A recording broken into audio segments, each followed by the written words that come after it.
Sabe fafeta e mo e famalo ke e lele. Ko go le tau la hao. Pe fatu ta fa ko amaki. Ai fa ana wa pe mo e bisone ko ni na toka e kaingani. Pe la venga monuai e aho fa ko ko entata lele. Tata i fefia ki mo tolo no katoa, tata i tongani pe a watu ki topleanga. Tata tu fito ki kainga kotoa pe o tataka motonga uluaki. Ka ku fetaki ni mai ngai kolonia katoa tataka motonga.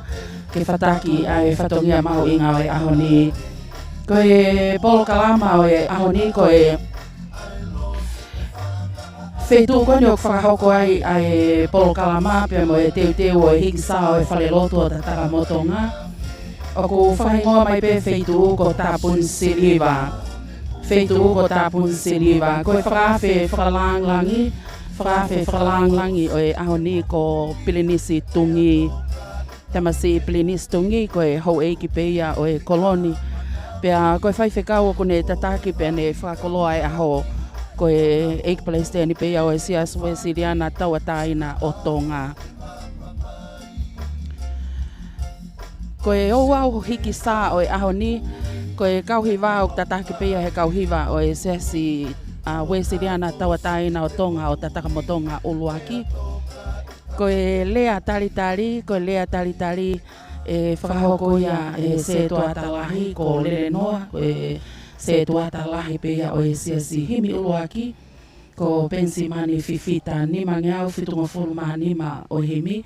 Ves uluaki ua moe wha. Ko e le soni e lauatuia e toke tankina moi stin. Ko e rakolinto vai tolu ve sonfulu ke tafitu. Himiwa ko alisi kanongata ni mangiau hiva noa o himi ves uluaki ua moi wha. Ko e lotu whakatapui o e hikisa o e ahoni e palestini peia o e siasi. Ko whaiwhekau toke tate vita koloa ia havea. Whakahoko lotu ai eiki. Pea hoko atu ai o wau hikisa o e ahoni hono ngahi mawhana, pea hono ngahi whawhiewhia i he hange ko ia nā tau whanongoa ane uhu i he whakamatala i he ongongo ai le te o walfitu koine nima e whaema ai whakamatala nei whai e se tuatalahi e le noa koe aho nā e whai ahono visone i me he kohiri i hoko ai whakatamaki o e matangi o ki taka koe ahoni. Hange ko ia na e ongo na e whaamo ai hau e whanua ke langa whakafua poto o volo e whare. Pea koe ku lele mai mei halalahi. Ngahi pou uhila katoa he halalahi o ao ke awhi mai o ao mai ki lotoni. O si tau mea whakatonga katoa e kāinga. Pea te wakai ke mawhanalahi ai kāingani. Pea mo e whale lotu lahi. Mo whakaofa ko osi kamata. Osi kamata ai ngā wenia. Pea i e hoani ko si i heni ai ni to lahi e kau whawhe. Kau mai Palestini o siesi pepe ki hono hoa. Pita moala ko ia kune tokanga i e ngā ue koe ni. Kau ma ai ni to lahi ka kai o e whanua tari ai. I da tuota ai whawhe whalanglangi o e ahoni. Ko e sponsor o e ahoni ke whamalo i ai pe he pule. Pea mo e le dioni, pule o e le dioni walfitu poine nima e whaema. Kau mai kau ngā we i whetaki nima wā ofi o whai pea mo e ngahi pot ngā we ai pule a ngā kau maa ki mo tolo e ngahi whamiri mo wala nima mai. O toni i ai ngā oe angani. Ko e sponsor o e ahoni ko e whamiri moi. Ai au ku i ai toke tātangina moi. Sikiviu moi. Utu mei moana moi. Pea peheki a te vita moi. Whamiri moi. Ko ki nau tolo ku nau tokoni mai pe ala ni mamai i ahoni. Ke whakaauhanga tonu atu i he ngalu ea. Kau mai tau pesi Facebook ke mamatahanga tonu mai ki ai e kāinga ko toa peo ku nau whakaamua mai e ahoni.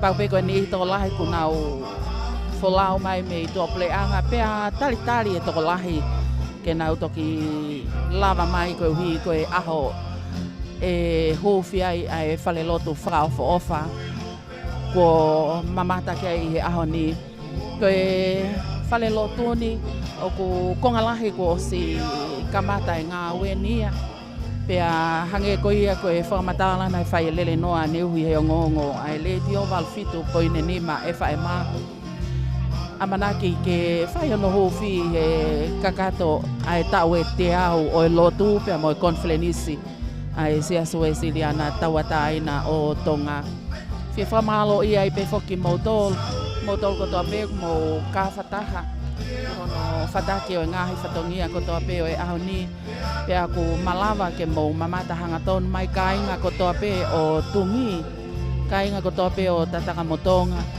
o mo mamata hanga tonu mai he tau live stream o atu hanga tonu ia ke mo fia mai pe ai pe mo kau mai he tau o lunga pe mo malari o e ahoni ko wi ko e whakaukau pe mo e visone koeni na e toka loloto i he atamai pe mo e lau maari o e kāinga ko toa peo tungi me i tataka motonga.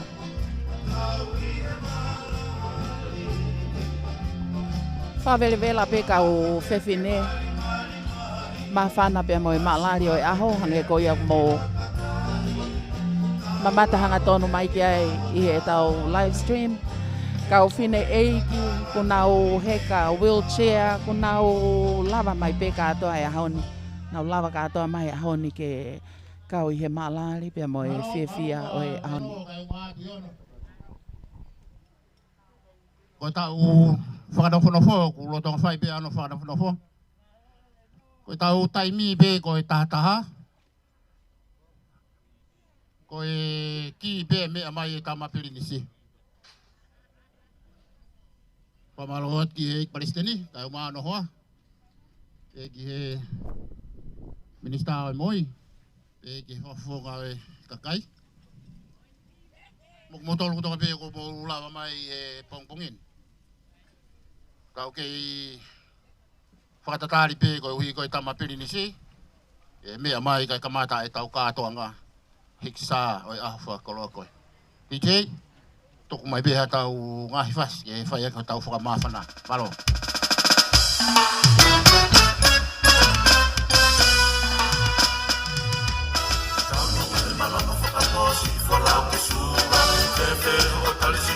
Ako iheni ai Minista o e moi 17 tau mo ua.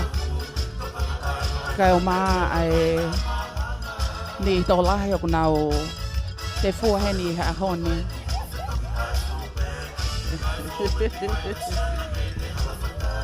Toi fu maari ange tau o lunga ia e kau tau reke reka. Neongo kui kai fu malawa ke lue lele ka aku kei whaipe ai mawhana pe mo e fia. O toka e whakaukau ia ki he Centurio e lotu. Te aku toka mo e whakaukau ia ki ha aho e hōwhi ai ai whaleni. Ia fia te mo e whakahiki o tua e whai e ka ngani. Ka ku makatunga e fia ko ia ko e whakatuta lelei. E he otua ai amanaki ko ia o nau inase ai i aho maho inga ko e ni. Wakaipe mei halala. Ngai pou huila ka o mai afe mai ki loto ni koloa whakatonga ata pea muhono tau pulai.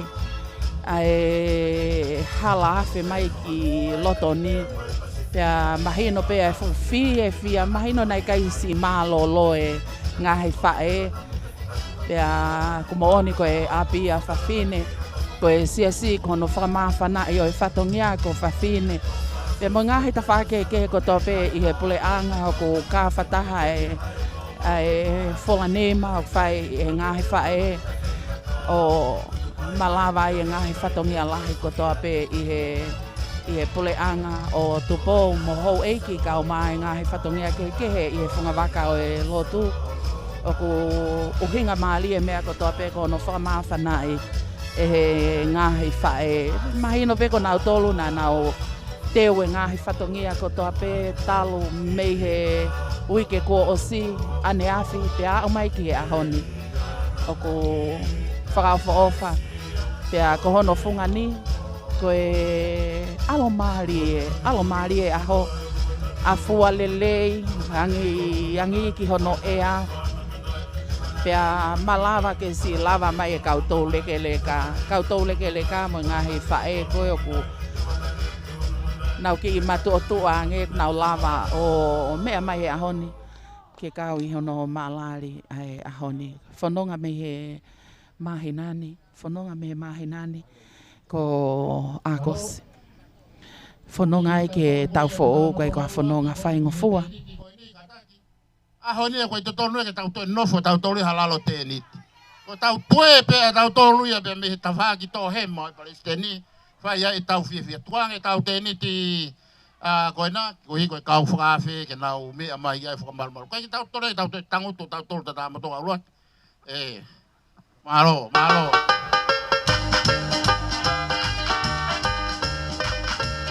Mari.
Kake ko e pong ini kau kata tu wifi ne eiki ni ko wa mai ki ai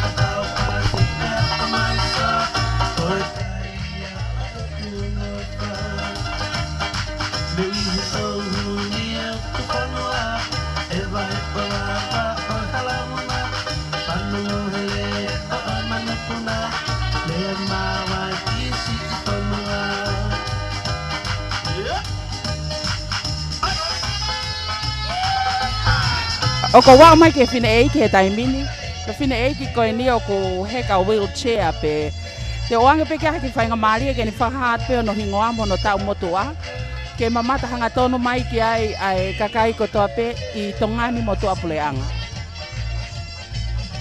ko kuingo ako matangi ai mo a kuini nai pa ele ia he tol pitu apa ngi a ne win a kun chalote pea paingo ma pe pongpongi wo mai ho eki o paingo au ko wi na o mai e ta mai me ha pai pa ta mai o na o ma nga he tau ma pa ho eki ka e ke ipe ko hai na nga he tau ma pa ka te vita mafi pensioni ka te na tok tau ma pea o ngere vai ka fine tata no pe kuinio paingo au o matangi ai mo a kuini tohi e tohi tau ui e fale lotu pa bea koto ape koi ape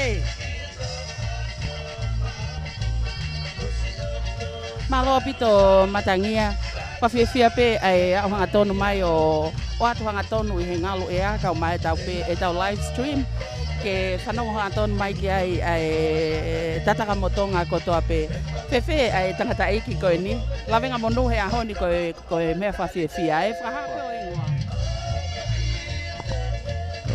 o ingoa ko ingoa ko sione tangi whetaua maheri ki o tapu maheri ki o tapu tuku loro whai peke hono loto koe tau alfa e ni na e whana ui au he tolu hiwa. Pea na kuno whanu sila pe ka kou lava mai ke he hikisa e ka toanga he ahon. Fia ho kau he aho ni. Tai ano tatau nai kai aha manaki te ukau he. Ngā ue whakahistoria ahon ni. Koe ngā ue ahon ni he kai toi au sia ha tau tangata. Ai poi ngā ue, pea kou fia lahi.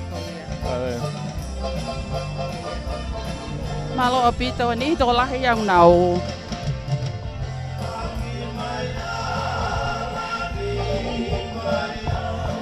Whampe ke o atu heki taimi kone o tau tari ai leo ki nau tolo e kau tolo ke leka o e potu ngā wen kai ke pūri a te tau tolo e whafafonga o ang peano ki whainga maari.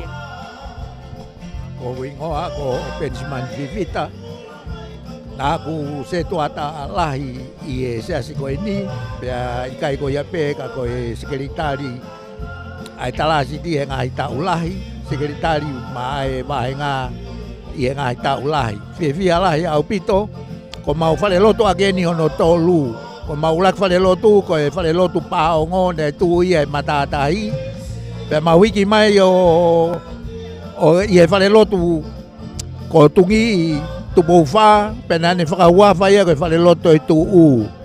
Pea koe ni ne monuka i e matangi, pea koe ni ko mau hiki sā he ahoni, pea e tuku pe ka tupo wono, koe a no whina ngalo, a huafa ke ui aki a e whare loto. Koe a ko whamalo ki he tataka motonga ko tope i Tongani, ka au maa New Zealand, Australia, Amerika, pea mo Hawaii he ngai tokoni ko tope o whalai atu. Malo pito. Pea pango pe ko hui ko e tau taimi, pea mo e kahenu e whafe whalangani. Iai pe ai ki taimi anayang ke o atu hanga tonu haleo, mea ki nau tolu ko tope. Ai kau tau leke leka kau maa ki nau tolu ko nau sponsor ai katoanga o e aho ni ke mo mamata hanga tonu mai ki ai pea mo whanongo hanga tonu mai ki he leo o ku toka loloto i a te nau tolo ai fia pea mo e mawhana i he nau kau he lau pea nau lau he kau i he whainga maali o e aho whakakoloa koe ni tu uta ai whawhe whakalangilangi ngahi mo meniti si i nei he ni pea kamata ai polo kalama. Ko e leo pe ia o e whawhetai, pe mo e whamalo, ko e whare hufanga, ko whai hono langa, pe mo hono hiki sā i e ao ni, pe kono hiki o e sā, ko e whakailonga ia o e tō e kongalahi. Tō e kongalahi o e whatongia, pe mo e ngā ue koe ni, pe a whanongai, mo e tua melie koe ia ki he tokoni ai eiki, kene whakaola, pe a whakatu uta lelei, ai ngā ue o anai ai hataha e lavea, pe tō, pe hoko kei ha whakatamaki lolotonga ai ngā ue koe ni, pia mo e visone, ko toka i he kaha i ngāni kau mai tamasi i Pilinisi, ke whai aho no whakataha pui, pia mo no huwhi o whalelo tuni, i he konflenisi o e tau fōu, ko kakato i e tau e te au, ai whanonga mai konflenisi e se sue siriana tau ataina o Tonga. Whale lotu lahi pia whakaofa. Hange goia koe whakaamo ke fuapoto. Tau kamata ai katoanga o e aho ni.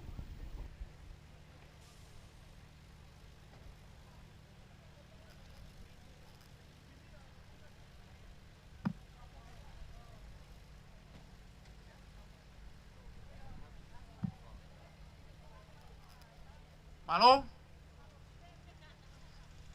O mea mai kama Pilinisi. O taimbe ke tau kama. Tapia moia whio ai o tua. O tapia moe kama Pilinisi. Tupo won, Pilinisi tongi. Tapki he eiki Palestini ka maa no hoa. Watapua ki e Minista o moi, ai mai whakafufonga.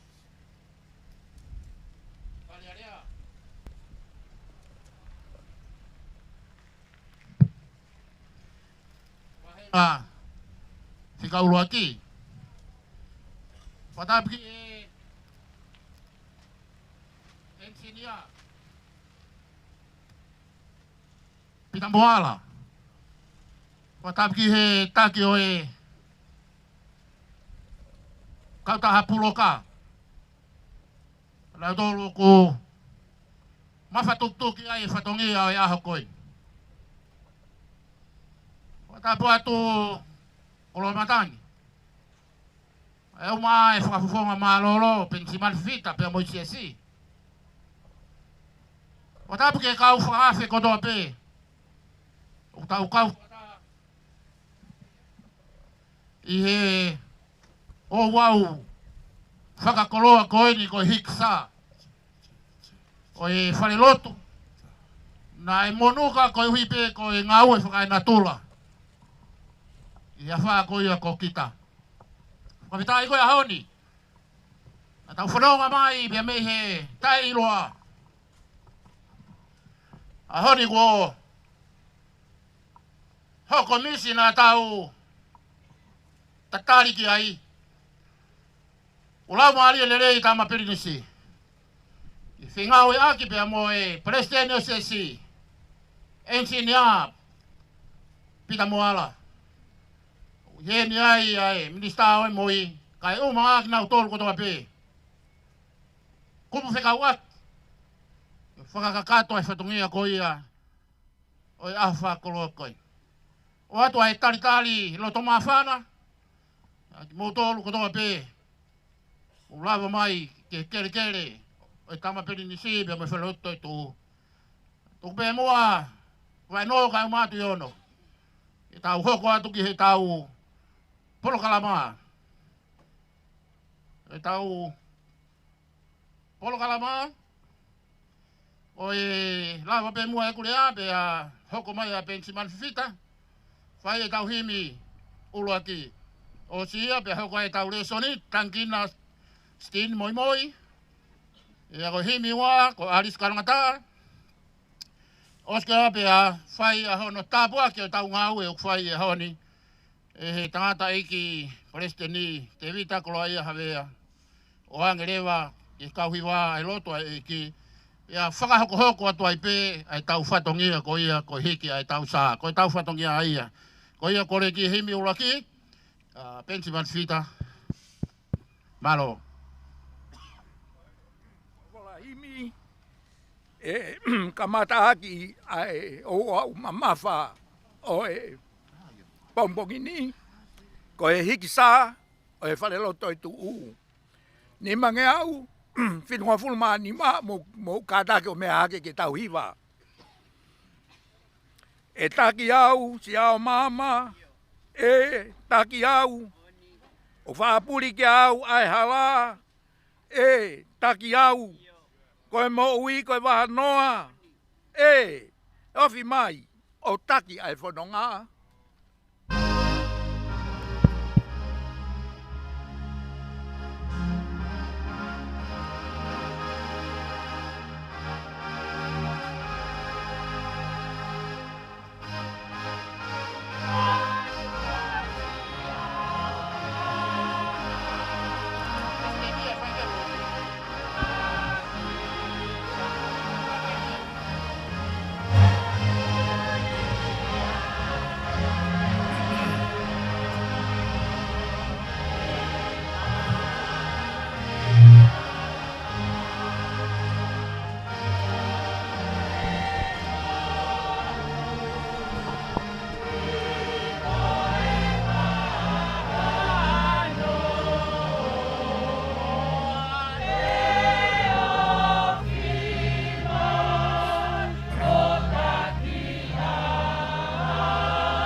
Tala e ai, ne lau pe i mua, ke taki au.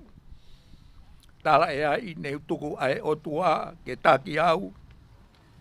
Whiri e au ai hala te te whaua, O e manatu mea he taimi mo a.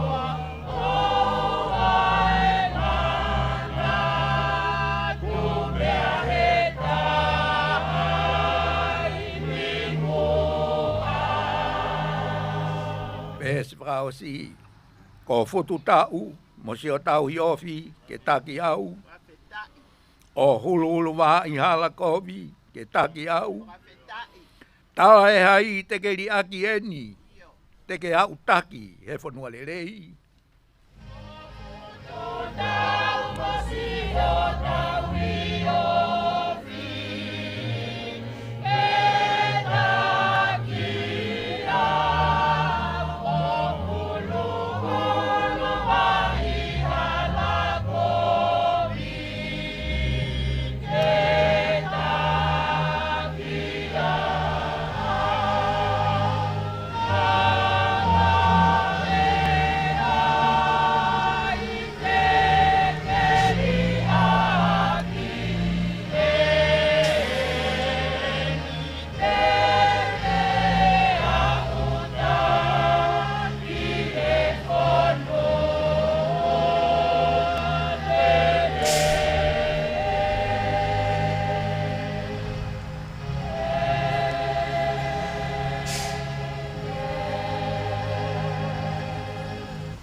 Koe wholwhola e lau ma tautolu I he ho wau hiki sā o e whale lotu toi tuu I he ahoni.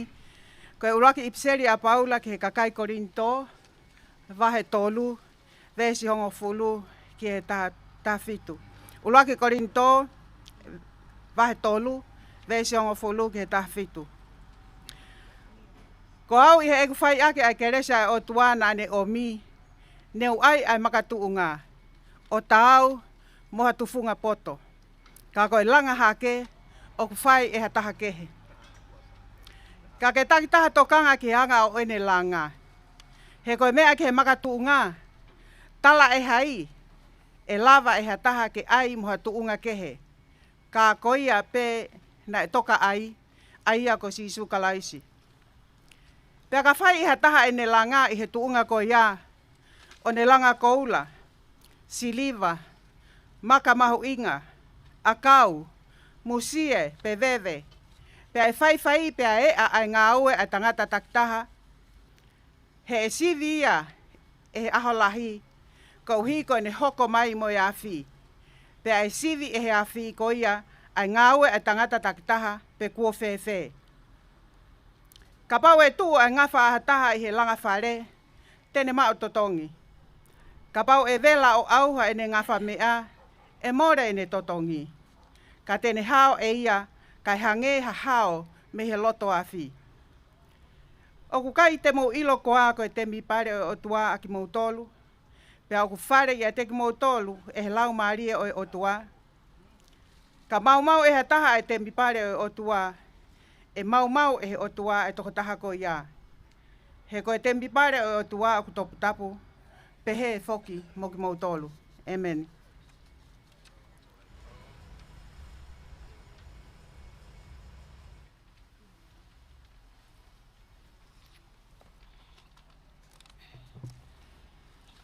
Ono ua e wholawhalahi mi te tauto hiwa ai. Kono ni mange au hiwa ngofulu. Ni mahiwa no mo kātaka meha ke tau hiwa. Kolo e tuilangi mana ia ko sa ione. Ko e tala no a fungani ne kau atu ki a koe. Wholawhala si hava o ne fua kawa pau. Tene ngau pe mo ona. Ko si ono kolo hau.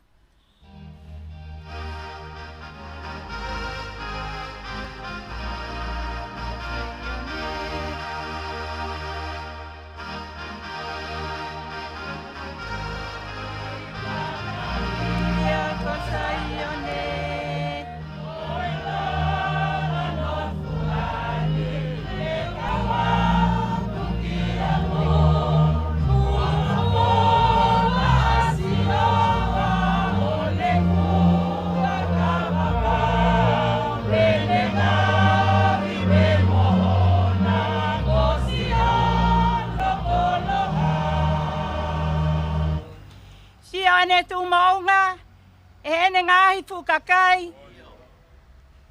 Na whepaki mo na tula, ta whehake peki ai. Ko tōki na tolu, ene whaka o whawha, ai masani ane whotu, tu tai hono mea kotoa.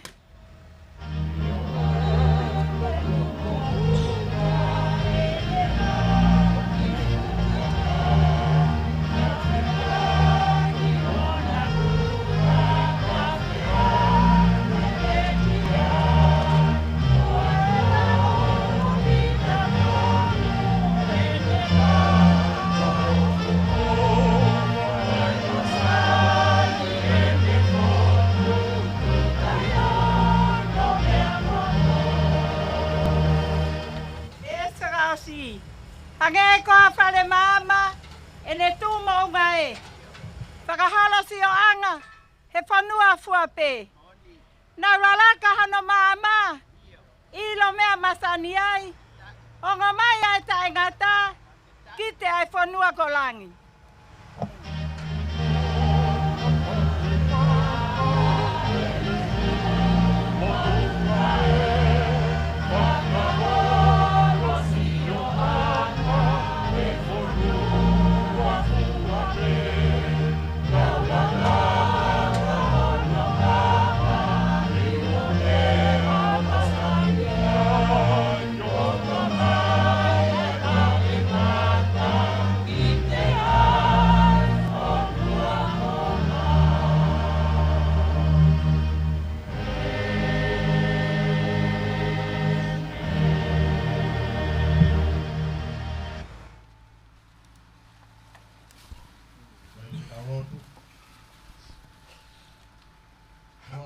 Mafi, ko tamai koe, ai mea mui ko tō pei langi, pea mo maman.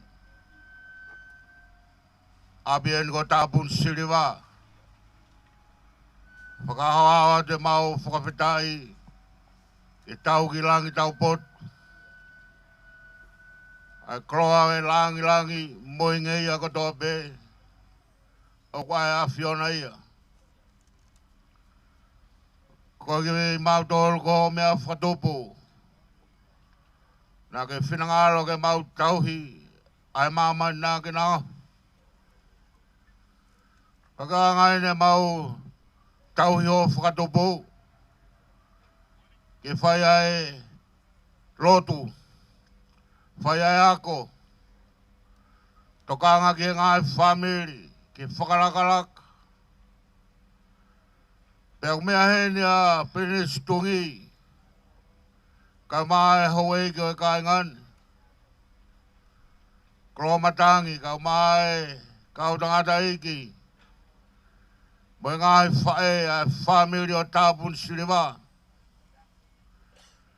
Ke mhoko atu, ai tauhi o koloa, nā ke whakatopu, ke mau inasi ai. Malo whai mari e, rere noa.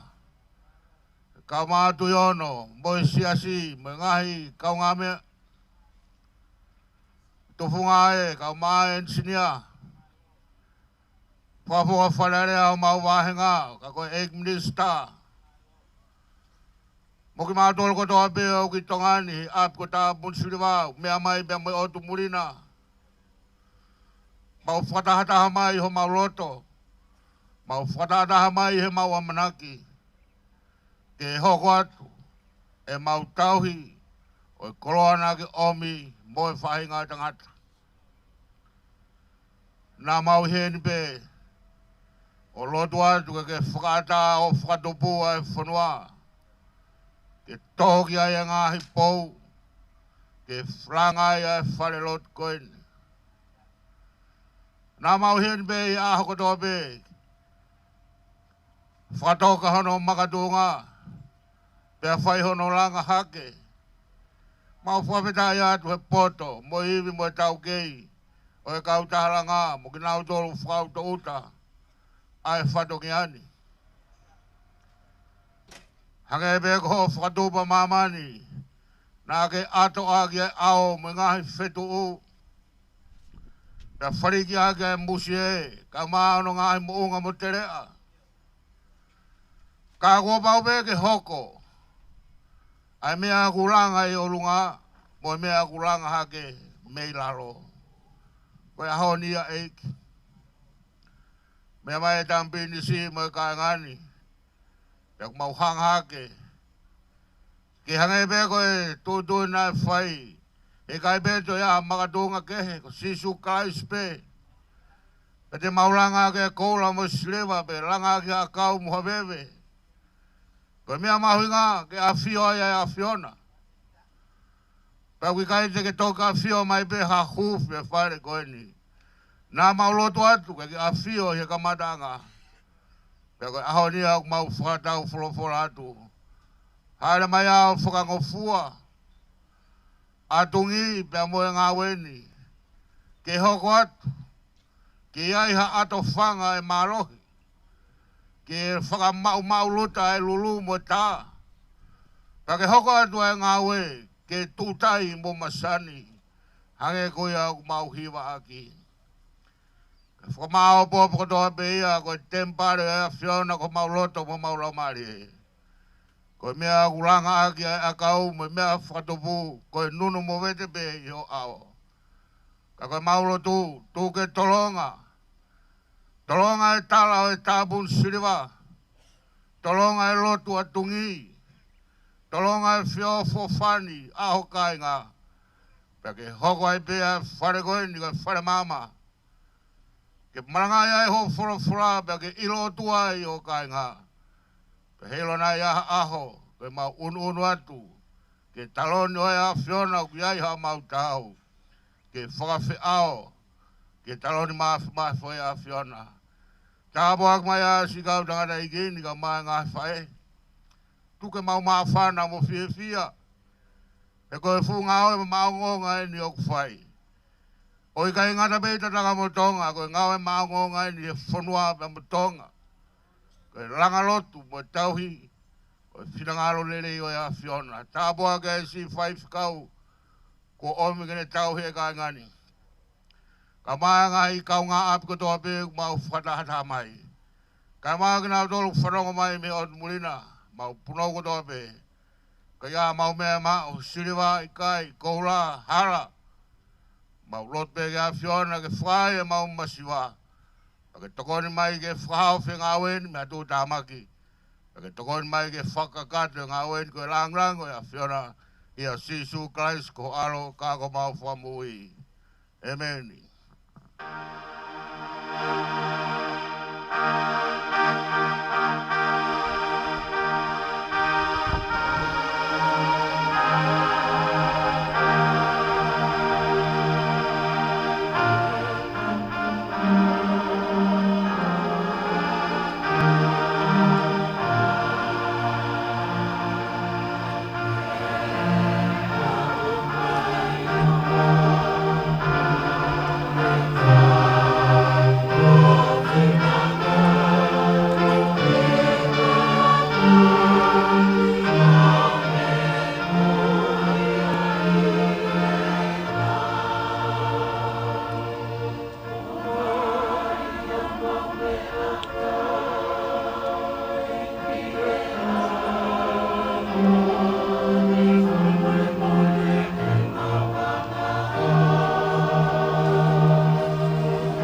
lawa i ua konga o e te ue tau hiksa.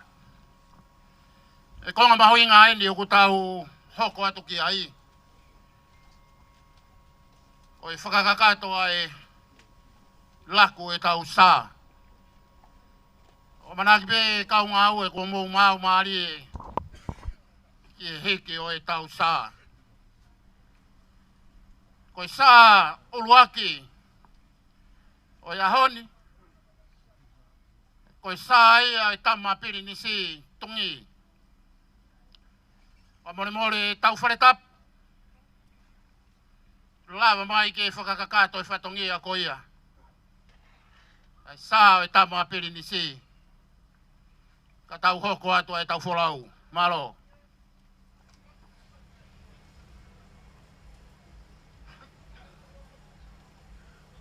Lele noa.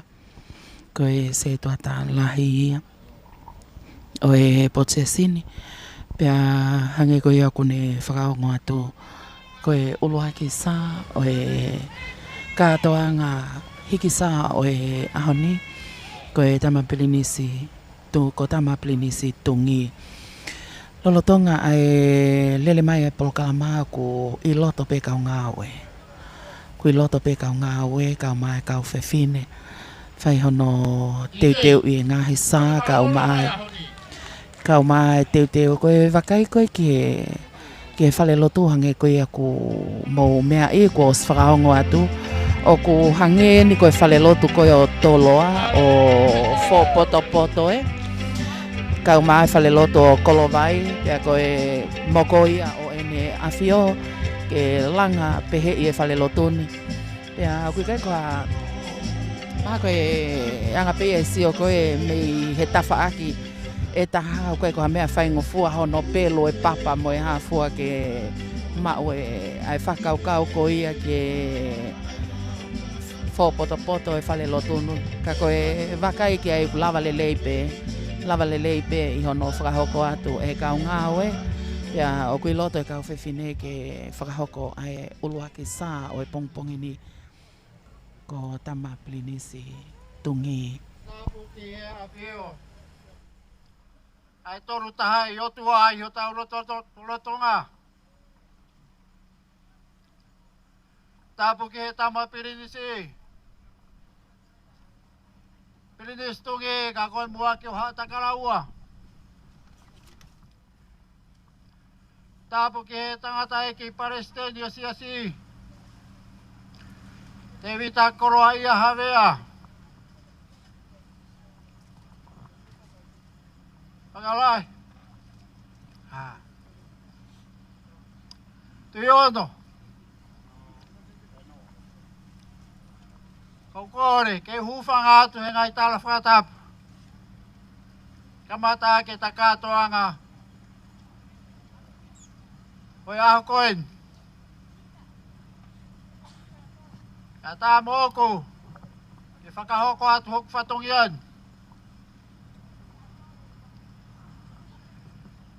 Koe aho e whakawheta.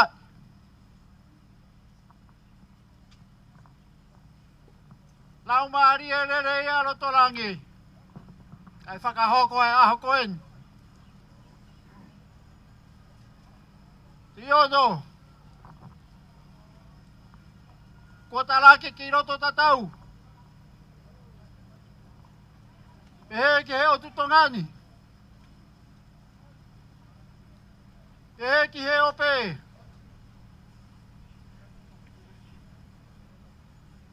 Ai aho.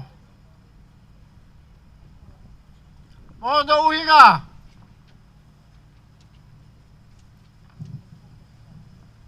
Ai aho. Mono mahuinga.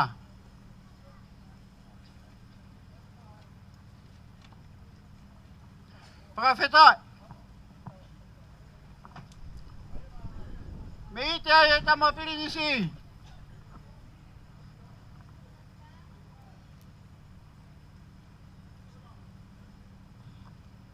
Ke hiki. Ai mua ki sā. Oi whare rotu toi tu.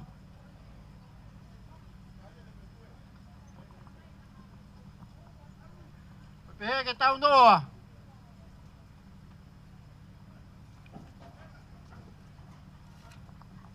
Ta inga o whae o tua. Tau maa tātonu. E hoa koen.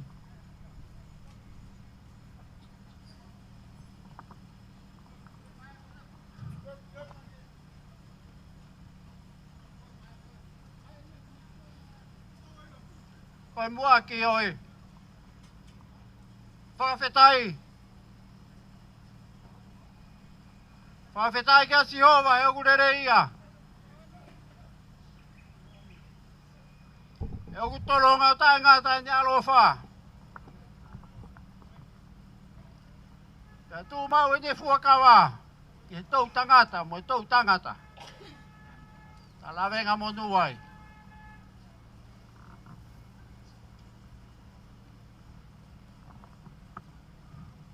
Kuia e finanga malu. Ke mua ki o e whatongia. Koe hoa kohen. Ke au ki ai mohono tuanga. Koe whakawhetai pe ki o tua. E ne tauhi kua whai mahono siasi.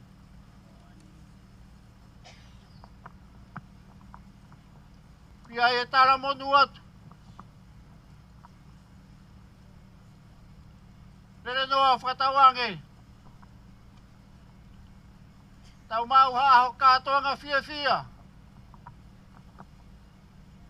O monu ia whoki. Mo whakakakato. Ai whare o Sihova. Taraki ai kosperi whai whakamoui. O tau eki ko si isu kalaisi. Aenda e tari e whatu. O tau lawenga monu ai. He aho koen. Rewa maranga. Kai tau atu. Malo. Roa watu tama prinistungi. Papapungai pihak ki pakamalo. Tai toka kie. Tai kokaanga. Tai ai kona malu. Tau pertapu. Upangat pe talapatap kakato ponua bemelot. Malo e pai e patongia. Malo e tekelangi. Pakakato e patongia e pare o Sihova. Malo apito. Malo, malo atu tau wharetap. Malo pe ko taimi ke tau whakawholau e sā e tamapirinisi tungi. Tau whawhitai ke o tua. Malo e manat, malo e tekelangi, malo e whakahiki. Ne ulere atu ke tamapirinisi. Tamapirinisi. Ko maho kātonga ke whai e tewe hiki sā. Mea mai tamapirinisi. Lere noa. Na hiki sā hau i Amerika. Ka kone toi mau piau he hiki sā i tongani. Koe haa o lau. Tamapirinisi ka hiki sā pe taua mo eiki. Koe aho ria ka aho i fia. Koe aho i mawhana. Ka mai tau whasi. Malo.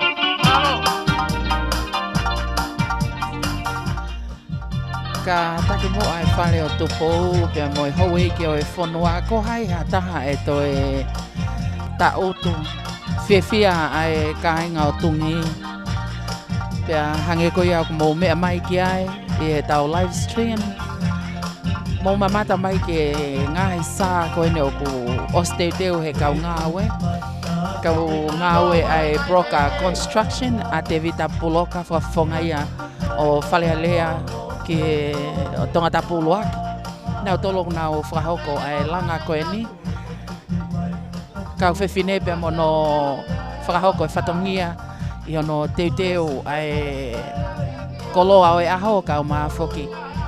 Ai ngahi whatongia ke kehe kotoa pe ke teke ai langi o hou eiki ka o maa foki ai ngahi whakameite o ahoni. Pea ko hai a loto e tai whiawhia mo a loto e tai meite he ahoni. Ko iko e whatongia mātua ki maho inga lahe koen.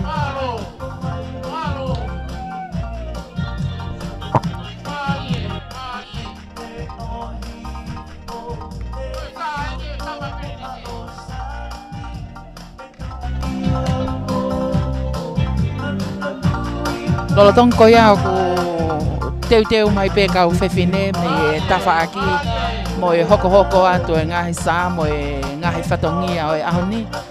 Ko e houani o tō ki iafu ko e ki iafu ko whakaofi mai.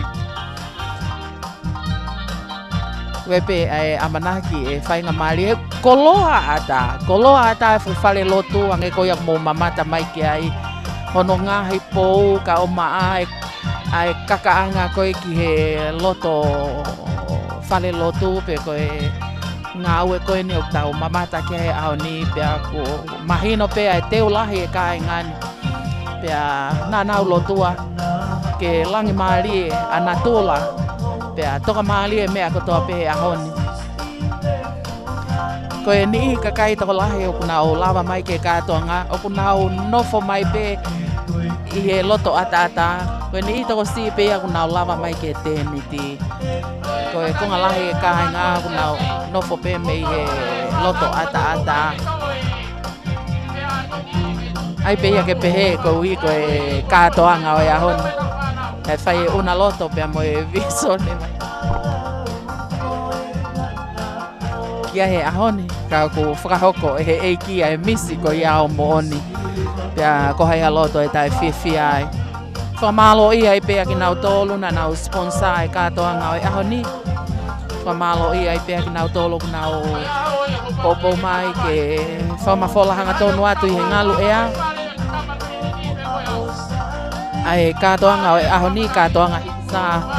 Ai kāinga o tungi ko i koe whale lotu kua langa.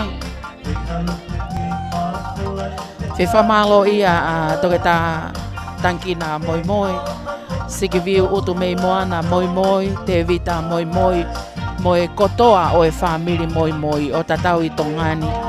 Pea mo tua puleanga foki. Lava ike si mamata hanga tonu mai e kāinga kotoa peo tataka motonga.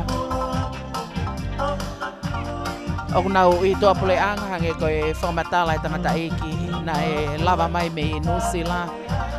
Nau tolko toa pe nau i heni e ahoni ke kau i he talanoa. Kai ngata e nau kau e whiawhia ka ku e alo e ahoni ka koe talanoa ku nofoloto ia. I he ni i kotoa pe nau si folau mai me muri ke kātoanga o e ahoni.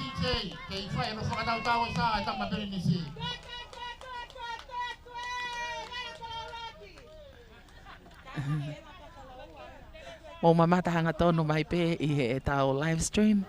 Whakaua o he kau ngā ue ai Puloka Construction. Ai Sā Uluaki. Sā Uluaki koe sā ia ai tamasi i Plinis. Tungi.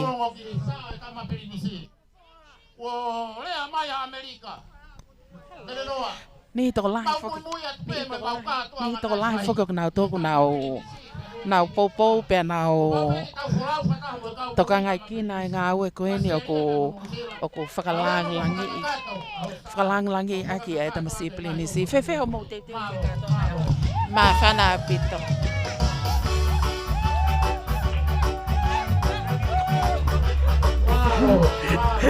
Ko seola ia.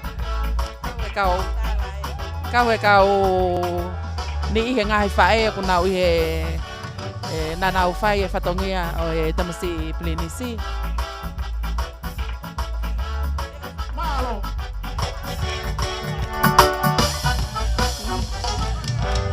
Ka ke koe ahone o ko whiawhia taha kotoa pe kawai kau tōle ke leka, kawai ai kau vai. Mo wakai mai pe i he tau live stream. Ni nau si toko, nau wheelchair, Ni o kai ke fu malawa o lue fe na wa mai a honi ke kau I he malari fe au a honi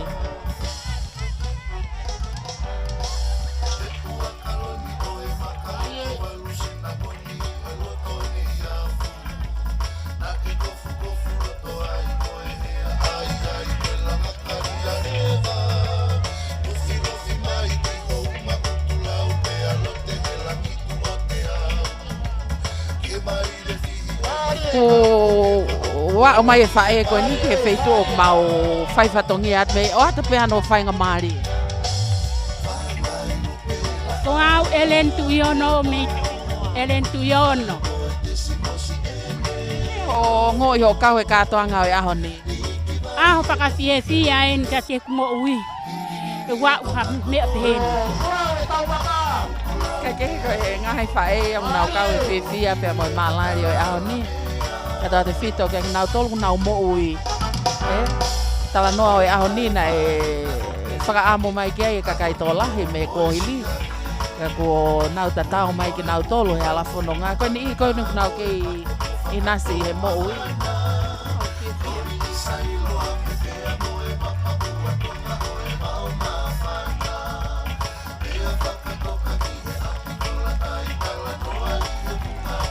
Ia pe whainga maria kia ki nau tolu me nau sponsor e katoa ngau e ahon ke o atua ia nau whamatala. Ko hi koe nau whiwhia ke o atu hanga tonu he live stream e valfitu poine nima e whaima ngalu ea ka o mai tau pesi Facebooka e Broadcom FM Broadcasting me tapun siliva o hange koe lotu ko ongo na e Palestini o SSC Fatfato e whakaukau koe ni pe a whakamohe mei ulu. Ka koe toka loloto I he mo ui e toka tāko toa pe. Kau maa e whaiwhikau kune toka ngā e potu ngā wen. Whonua aho kawa kau maa e kau se tuata. Moku nau tolko toa pe ku nau. Me ai tamsi I pilinisi tungi. Kia hiki e ne saa.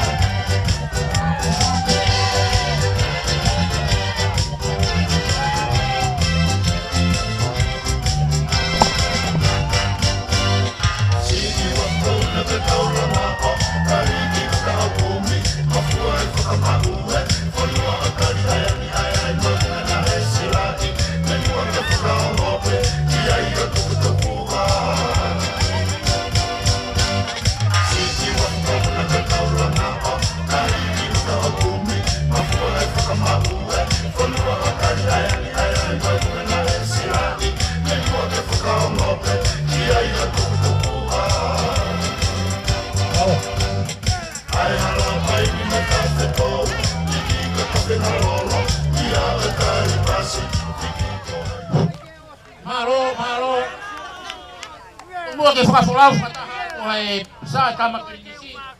Kai o maa e ka inga pia mei ela ei. Ko e ka inga koe ia pia mei ela ei ne whiunga e nau whinga mo I panga ni mamano. Mo puna hiki, ana ise panga e toluafe, pensimani pia mo panga e ni mamano te au. Wakataimani pia mo sias pentekosi wafe, tonga mafi mo famili ta afe, o e ngahi tunga whare, milise pe mo sefo moi moi. No vieni pe haoni ke hoko atoi pe e whatongia tatau na e whai mea me Amerika. O e whiunga ia pe mo e panga e wamano. Luciane lupe heke tu yono panga e wafe. Lotolangi tu ifua panga e wamano. Famili koia o le renoa panga e tahamano. Famili koia o kanonga taa panga e ni mafe. Maheli kio, kaya rikio panga e toluafe. Te vitangi lau panga e tahafe.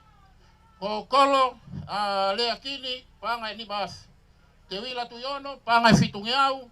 O mas malanga Amerika panga e toluafe. Fangpo, familio Fangpo, na panga e noafe tolungiau. Si mo te katoa, ne tahamano ni mafe. Ko e familio manukawai na ni mafe, efeso, e kolosi nia be mo familia Amerikana e panga tahamano. Ma whakapotu be mo kainga o Amerika. Tafe onongi au. kalap kol kakala Antioke ni mafe ahau kolose panga ni mangyau seto panga ni mafe malapo pe moi kinti panga tafe lupe save panga tafe ni mangyau tua kalau family panga ni mafe kosiare waka pe moi api ko taya lapuna fengo me panga tolumano ma welo tu be moi siasi ko yo fare mama o kalani panga wamano Reverend Isaac Kato fengo ia pe moi panga tahamano ko yo no fakatoa ko katoa be ia I he neti ai ngai fenga panga ko ya Amerika atu ke hoko atu ki he ngai fenga panga ko ya Australia muy folawa tu peta ma pelinistongi e ho tua ngai ka toa nga ko ya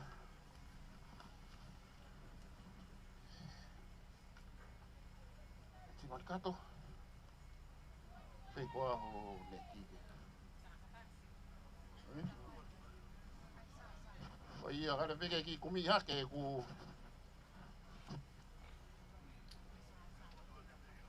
io ki huma e sa salote mamotaimi huma e sa salote mamotaimi ka hake ka inga koia pe mi Australia ka uma no sila malo ke na fula fata habe e sa hewe ki malo ta swasi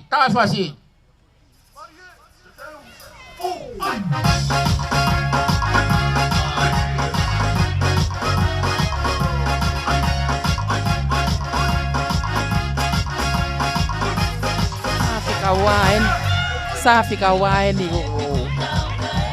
hoko lele ato ai pe fare ko salo te mau taimi wana safi kawa ya ko mau maria to mo ka o fefine ke fatangia ko ya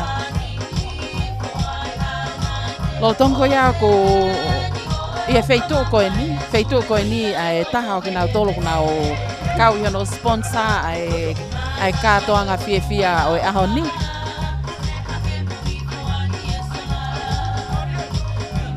malalele ko kwingo ko sigivi famalo ke tonga broadcasting now anga lele ke now for bafola to ai mo ata pe fo ke YouTube pe ke letio ke automoto ko toa ko nga ke fanongo mai ka nga tatamotonga ko toa mo ka nga offer mo kini moto na imuli na mo foaki kana ekai ke mo lava mai ke tau kato anga I ako ni wate ofa ka tik moto kato ko tau sa ni ko hiki ko hala sana atungi ko hiki pia ko ende tau hoko at ke hufale next time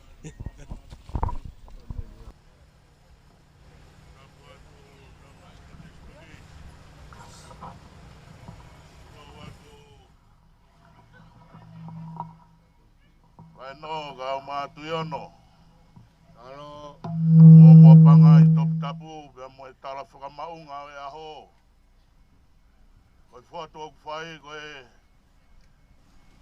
ka hoko atu ko foi sa en ya salo te mau time tu wao mai fale lo tu fatu alo ai ke mo ha mea Teki ko panga ta mano. Malo la. Panga e fre matua. Hiki aki ai egi. Oi fare lo tu fatu. Ramo ene sa he a faka koloani. Le bere vai fa ha. Voi o fala yatu. Malo abito tata ikpep kau. Ko poponga I mai tahi ni ko salo te mau time tu ho. Patawang be ke o tua mapi. Ke fuka pulpulu ki mau tolu hai bi okulahi. Pakakato aga no ngai patongia.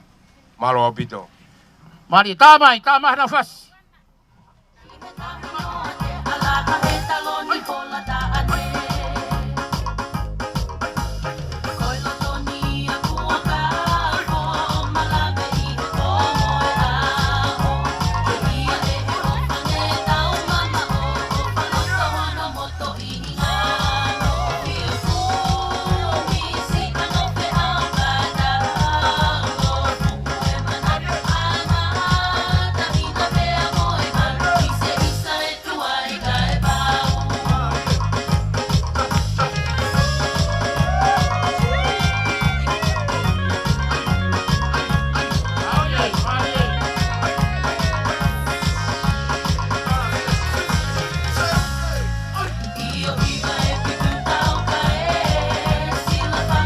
Heke he ko ia ko lolo tonga o ngona atu i hoa ni.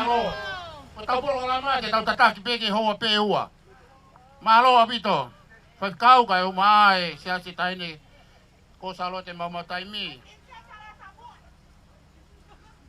Ka hoko atu ko ki tomu yen pe me Amerika ko whakamana te kui ko Amerita pe mo so sai lau taimi pe mo whanau ko paanga e tahafe. Ko o mea pe me he pure whakawahe. Malo abito mau paanga. Nā tōluen pe me Australia ko iloa wailala.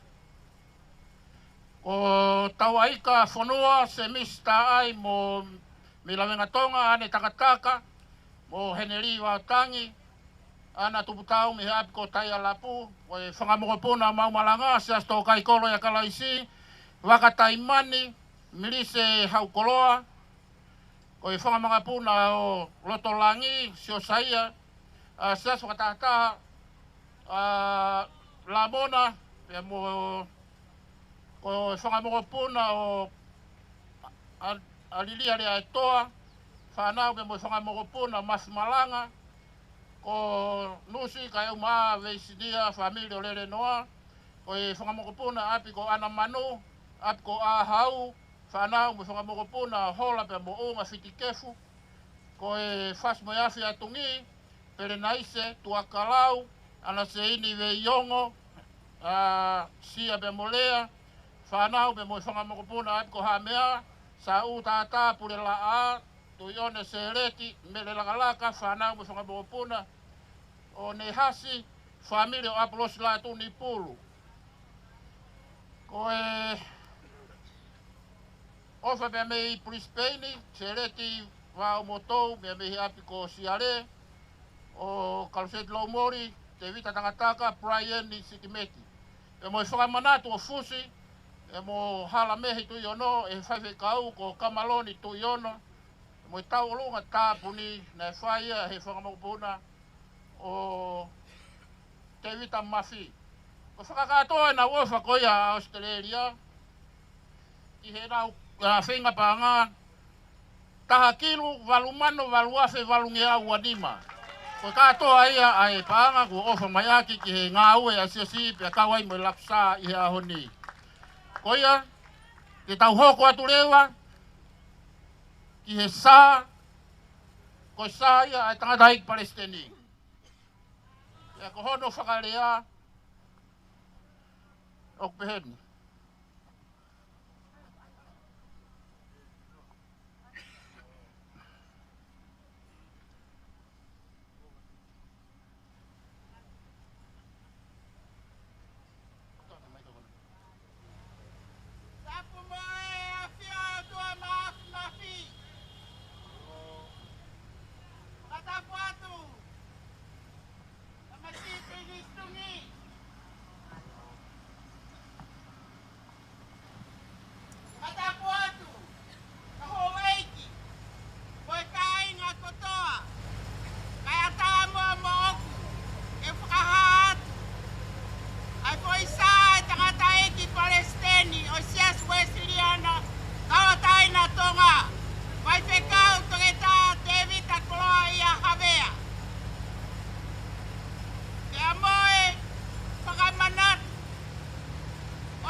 Malo ki kau. Yo no pakakaka tomai sa oi tama Palestini te vita koloa ia havea. Oku ato pe ki ai pe moe ngahi nau kotoa o whare lotu. Ngahi nau kotoa o whare lotu. Ko omia pe mei Piritania. Ko omi pe mei Piritania na mei wheunga pe moe tolumano. Tolumano tupu pe oku whakakakato atua kai pe moe ai sa o tama ek Palestini. Ko e katoa o sa o e Palestini te vita kolo ai havea ke katoa nga ia honi. Tolumano wa fe hiwang yau. Tolumano wa fe hiwang yau. Ya kuai be mo no nga hina una o hiki aki ai sa ko ni. Malo. Tama ia fase e Palestini malo.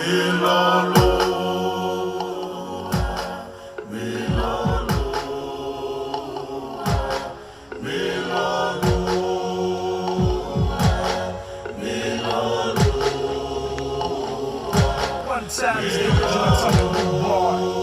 You and I rock you to the sound of DJ Rasta.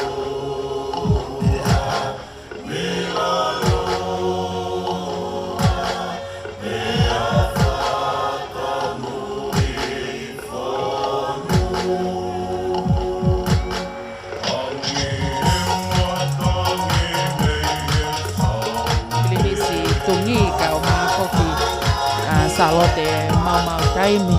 Hoko atu ai Palestini pe toki whakahoko atu pe e lele noa ai katoanga hikisa o e ahoni. E sike biu. Neongo ai fia mo whakaamu mai e kainga e ki e. I ahoni ke nau mamata hanga tonu mai ke katoanga fia o e ahoni. Kane dai oa ho mo kau mai pe mo mo popo mai. Ke ami hanga tonu he ngalu e aka o ma e tau pesi Facebook a e Broadcom FM Broadcasting. Pea tahan tau e mau fiak whamalo at kia te kumotolo ho motokoni ko ia. Fefe ho ngo i ho lava mai neongo ko e whanonga whai mai me muri. Ka ku fia peke mo kau e katoanga o e ahoni. Ko fefia lahi e ku kau mai he ahoni neongo pe o ku mau lava peke mau mamata mai me muri. E ama ata ka o ku ia pe ongo makehe he ni mo manat ofa ke mahatu ana nau to tau he pale tu ko monuka ai ku mau ongo ni ke manat ofa ka na tol e mo e winga sponsor ko ni ko ia ki manat ofa ke fini e ki ko ga foundation ko listen po mo foundation ai ko fe ma pe ke o pe atu ke a watu o he ata mo ea ke tau kanga kau whakataha pihe a hoko ni. Pea ke whakamalo ke a ki mo tōna mo li pangalahi me whanua mo li pehepe ki tongani whoki. Nai tuku mo mea ka mo li e mo tole panga ki he whenga panga ko ni. Ko tau whale tau tuani ko tu. Toi si ipe. Mo te mai ke tau whoki mai ki ho tau api. Ki tā punti liwa ki he hufi e whale. Malo. Malo apito Sigville, hange pe ko e whamatala ko whakahoko atu. Ko e te hina ni o tankina moi stin. Pea o whakahaki ai nau fia ke whakamafola hanga tonu he ngalu e aka o ma e tau pesi Facebook a. Ko e manatu ofa ki e ngahi tō ngā whare ko nau mole atu. Nau tolu ene ko nau tō e mai o au mai ki hao ni. Pea ko nau whataki e ngai whatongia ko tō pe neongo ko nau whautua e ngai whanua muri. Ka nau wholau mai a honi. Ke kau i he malari. Pea mo e whiwhia. Tuke tau hoko ato e tau katoa ngā. Mana tuk tau hoa pe ua. Ko e taimi eni o e ngahi whakamanatu. Mo tolu ko tō pe whaamu ke whakamanatu ko no taimi eni. E tani ki wawe me kone hoko pe hoko mai lewa o e to e tatari. Io, wange taimi ko ni ki he sasio e tani pe mo tatak mo toa tolu. Ka lawa ia katak, mo tolu ko tō pe koe o whakamanatu. Ke lau habu whakamanatu katak onu mai ko tau taimi eni te tau hoko atu ai. Malo. Tā mai a whasi, onu mai e kainga o e tani. Malo. Tara mo tonga tolu ia.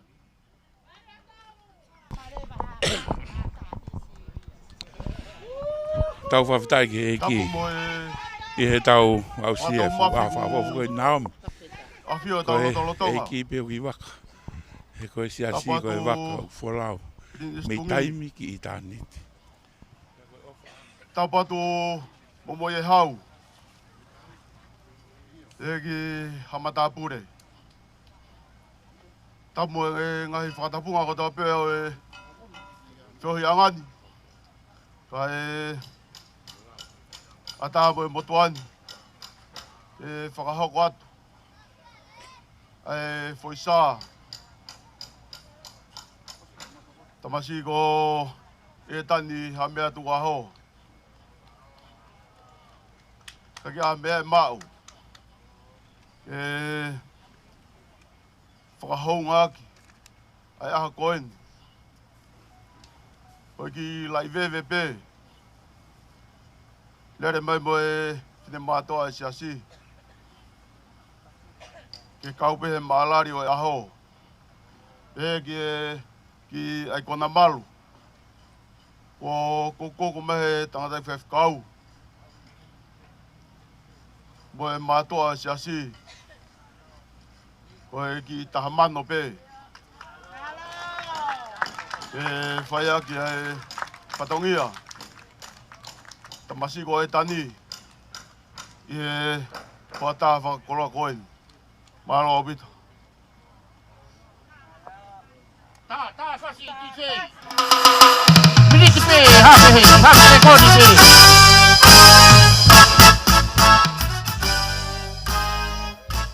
Siasio eki ha etani ha me tua ho. Ko maika pilivi, iono frae hoko atu ai. Foi sa ko ia ka ngalotu no tolu o te takamotonga. Ko anga foki ai no foi ka nga tungi. Ko fika uraki ko na plinisi mo na o eki ko tungi, pe ko fika ua, ko silava mo na foi sa ko sala tu mo taimi. Pe ko e fika tolu, o pe ko kolo tolu, pe ko hingo api ko sa tisi. Ko ka ngalotu ia o kutonga ia e fai fika o lotu mala mala. Aki ka ngalotu ni. Pea o kia ia maika pilivi, ko se tua taia, pe ka sone areki, ko e kau se tua taia, sone feao, mo kau taki e siasini, pe ka simele a e pen. Tupe mua mo tua koe ni ke whahako atu e whamanatu. Ko e sa whamanatu pe kia, o te vita whaina angitoa. Ko e mawhakapoto e ni na toksi malolo tama pilinistungi. Ko e ku ngalu tuku e ki e whalotu te tuu o tatanga motonga ulaki. Mo e whaiwhekau, mo e kai ngalotu kotoa o e siasi. Hoko atua ho mo fua o e tau whatongia ki e siasi. Ka koe mea te pū, ke tau wala ni ma whakataha. Mo tau ngā au e whakataha. Ke ono langa hake o e tempare o e otua. I tua, mo loto i e tau mo ui. Whakapapa atu, ki whanau pai a. Mere velanala angitoa kawai whiawhi. Te vita angitoa kune whakautua i Nusila. Rinta ke whirini angitoa kune i Australia. Moko puna ulu aki, ana whakautu ulu tui, i ka whaao ka wai whiawhi, mere kakala angitoa. Mo moko puna ua, ko i ka whaao tiuni alu tui, ko e paanga i wamano, malo apito. Ta mai fasi DJ, ta mai fasi DJ. Te koni pe taha, te uma.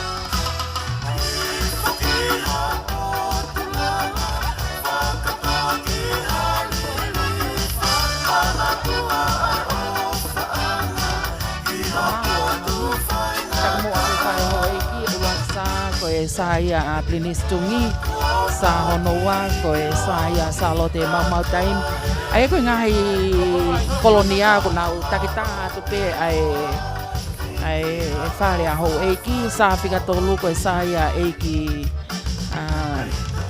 Palestine pe a hoko atu ai e tani havea tuku aho ai ko sa tisi a fai ka wai a lotu mala Fifia lahi porque ma felongo aki, fifia lahi ma felongo aki mo kifi mo lahi hoani.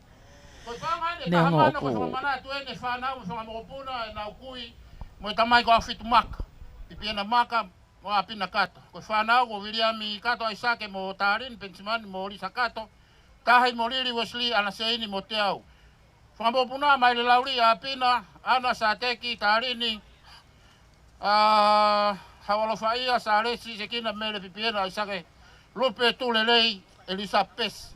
O nā tōri au na whamanato e nau kui Pinakato, pipiena maka, ea Moafik maka. Māloa bito mause ni ti. Iyo hoko mai. Patulo watu. Tama pilinistungi. Kahufanga atu henga hitala whakatapu ko osono whai. Ka ata mo i fine motua ko ni ke whakahoko atu. Ai whakamanatu. O tu unga whare. O osa yasi vai lo mori. Mo kalai ne la tu lo mori. Kuia e fine matua fe fine toko fitu. Mo matua tangata toko wha. Kunau fia ke whai whakamanatu e a koe ni. O ongo matua koe ni. Osa yasi vai lo mori. Aia koe whanau mo e whangamopuna. Kona ofa mai ke whai e whakamanatu koe ni. Me he vai ko hapuapu ai. Mo e api ko fui pā. O what. DJ Fasi, tā ki Fasi ke Fasi ake ko whamanatu maro. Marie.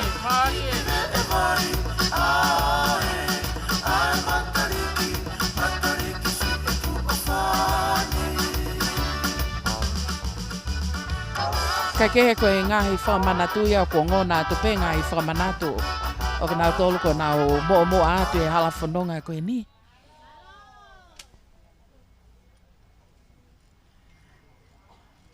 Ka koe whiwhia oe aho ni koe ni ko nau ke mo ui.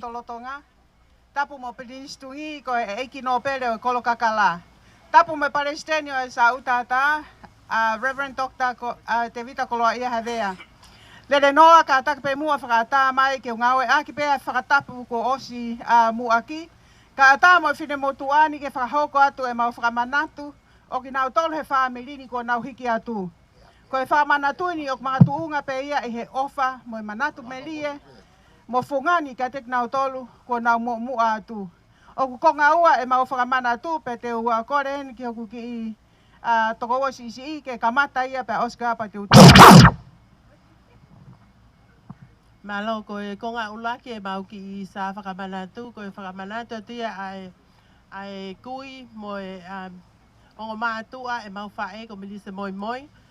Ko ongo mātua ko whinau pelepetua mapuia na whanga lai a tea me tatakamotonga. Pea mo e tangata eiki ko lo seli tupou mei tonga mama o ni wa fo'o. O kiai mo e na whanau ko nau malolo ko toa ko tanoaki hufanga. Vika tupou, suliasi kuri kefu tupou, si mai mana a tupou, pina uiha tupou, pia mo mau whae mo milise moi. Ka koe whakamana tu ate ki isa koe ni, koe kausiasi kotoa ia o salati mamau taimi me koloua. O kuat aki e pangatamano. Nalo. Koe konga ua rewa e whamanatu, koe whamanatu e ongo mātua. Milise tupou o tatao motonga, motonga mamao, niwa fo'ou. Pea mo seso, e so sefo e tuate moi anga hao kolonga, lotopoha mo kotongo.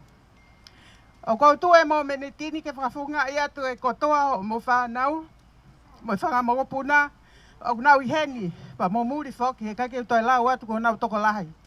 E manatu melia ke te moua he tau anga ne mo whai he ngahi tau lahi. He alo tāmaki mo alo maarie. He masiwa mo koloa ia. He whaingata a mo whainga maarie. Ka hako omo ki taki ke tauhi ki mautol kotoa. Ke hoko he whanau tō nunga mo anga whakaotua. Nengo upe ukai kalasia mautol ke mawanga whakaotua. Ka koe tōno no pe ia ki mautolu. Koe ngā koe mau whakawhea ngai pia mo otua. O kou mau e loto maa whana. Loto fia, loto whonu he whakawhetai. Whakawhetai eiki ho whakakoloa aki ki mautolu. Ai ongo mātua lerei mo tāu. Pea ke whakawhonu ke resi mo tāpu aki ki mautolu. O mau wai e whenga maari ke mau ngā wei ho mau ngāhi tarei ni ti tō ngani mo muri. Ke whakalangilangi i ai pea a Fiona. Eiki, te mau hiva peho o wha. He aho mo i pōko toa. O whai ho whakahiki ki, i taimi mo i tāniti. I o eiki koe mau tuku pā ia, mo lotu whakawheta i. He o kupuri a mui, koe ofa tātā pēa a Fiona. Ofa atu ki loto tatau milise mo so sefo. Koe whakamanato milise tupau mo so sefo, e tuate mo anga ha, koe paanga ni mamano. Malo.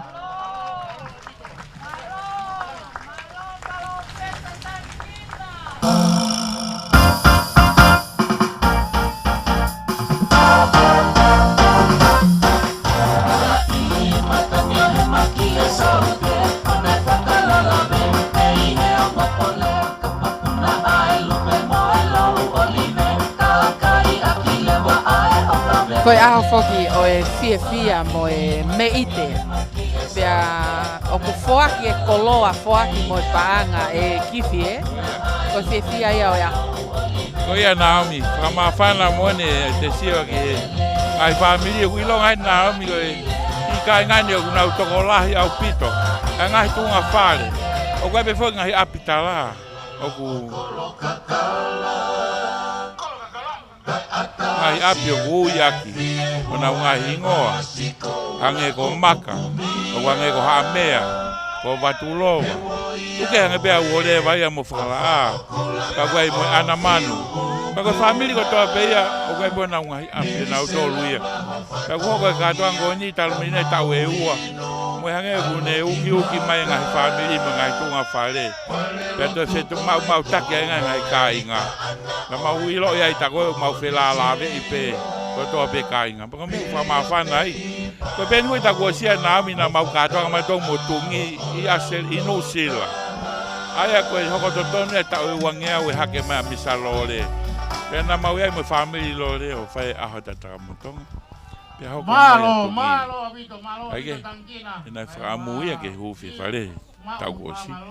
Ka ke ko tau o mai ni ke tau ni tau hanga ki mua. Pea koe ni ko malu he lotu ni me ala whanua ka koe. Kola mole atu. E ku hahi o panga i he a koe ni. Koe ku lere mai ke a te ki. Whakamanatua, whakalolo, pōri, angilau. Koe ui koe lakusā. Whale lote tamako pirinistungi. Kai a me e mau, mone whalafola ko siliwa mo e koura, kai mau. Hua whasi hova, uko uiene ai, e a koni ko sita hau. Kai ki tola ko, koko mai, e pori. Angilau, e a koni, ko tola ta mano, leva, kautavot. O malo atu, malo he lotu. Whanau kai umai whakamokopuna. Lawe i koe whoki ki api koe aho mahu inga ia. Koe aho ne umau fia. O hi ko mou tapa mai neongo. O mou hiki atu ke i o lupea. Malo apito, malo maupanga. Koe whakamanatu edi e hoa o toto homa fisi pe moi whanau. Unga pe monau koe oko matua whai mana kawa malo hia i sesi ko na hiki atu. Koe panga e tahafe. Panga e tahafe.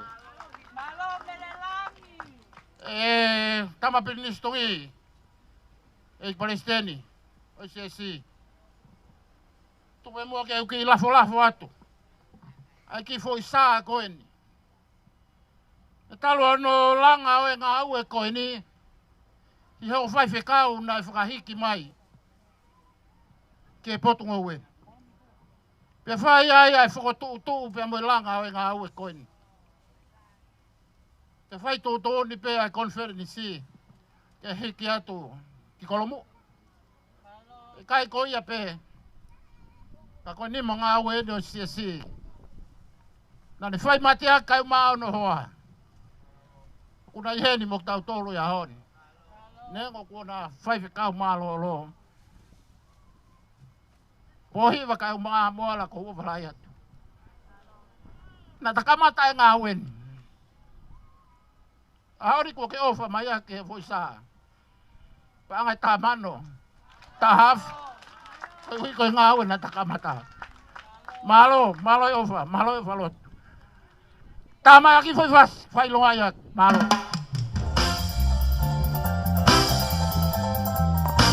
whawhau pito Naomi. Ko tupe mo mea mai si kau whanau le tio ko toa pe i Aotearoa i Tapakeke. O kuai ai le tio Tamaui, ko mawhora tuai ai walfitu poine ni mami la tonu walopa. Ko hiki sae ne kai ngā tungi me tatanga motonga, pai ne api koko tāpun siri wā. Ko api ni foki Naomi, ko lika i a tungi hala tui tui a. Pea whamatala lika ko ia ki he kuongani. Pea neongo kuahe no ngahi whakauhinga ki he kehe. Kau kolo ai ai, usiri wā ia, pea mau kouro ai peki mau tolu. I ngahi ahoni, o whakahingoa api ko ni u teu ia e whanau ako. Nā heni whoke api ako teu. Pea heni mo e ura kinta ka teni ko a tongani. Ko e mai mo e tungi na whai be mo ia heni. Pea mo e api ako loto pe na ui pe ko e api ako loto. Middle school, asi. Na naulele ka tope heni. Ono ngofuru, whai me ke fitu ngofuru. E tok whai fe liliu aki o si matei fo e. Kinti ka e hoko mai penya e. Ako loto ka kuoli lifu ka tupo high school e ahon. Kako api en, motong mahen mo tataka motonga. Na tufo ke whailot dia ko ni i he kauhala ki tahi. Na ui ko whailot paongo i he ve e api lau tuhi pure anga. Kama apo hiwa. Ko e whakamanatu o kuhoko, ko e whakamanatu o halafi pe mo wei, nau whahu siu. E whanau mo e whakamopuna ko e paanga e taha mano. Paanga e taha mano. Ko tau taha mano ai pe ua na toi holo ha taha malo. Mo mea mai pe kainga. Mano ai pe ahoni. Na e taha whoke mea ko e taha mano e pe amono ngai hingo. Ka koe ngai ahoni e ko hange ko mea noa pe. Kainga ka koe atu ngai fia. Ake, ka taha noa whoke historia apini. Ko e whamanatu e mi o e whoisao merenga kanonga taa. Ko e whamanatu aki a merenga kanonga taa e arisi mo whanau mo whangamopuna. E ko e tangata na se to atala. Na tauhi kelas misnale tau foloa. Kau mau whamanatu aki a panga i tahamano. Te uto e whakatulau atpe, kau to e ai atpe a whakamanatu e ta. Ko e whakamanatu e ni ai tangata eiki ko watuei luatangi. Ko watuei luatangi na e whungawakai ai he sias katolika. Kana e omia ke whailoto e tuu o whai ano putu. Ko whamanatu e ai whanau, atonino, watuei atonino, watuei moa, watuei sione, papefo ka watuei hapai, ko e hoa ia aplahi kanonga taa, watbei.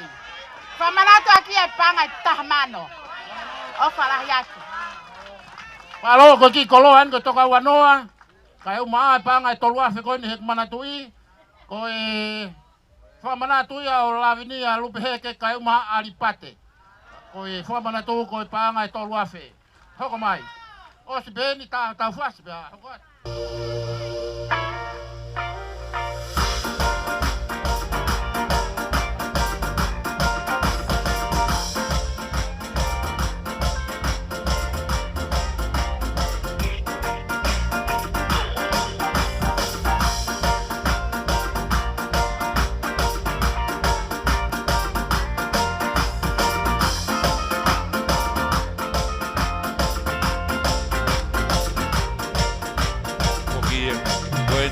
Pae e tina ko e tataka motonga monia me api ko maka nangi ko na mo me mai ko sfede pamanatu e family ko ia pagu Ka whatanga ne atu ki he tangata e ki Palestini o e kolo kakala.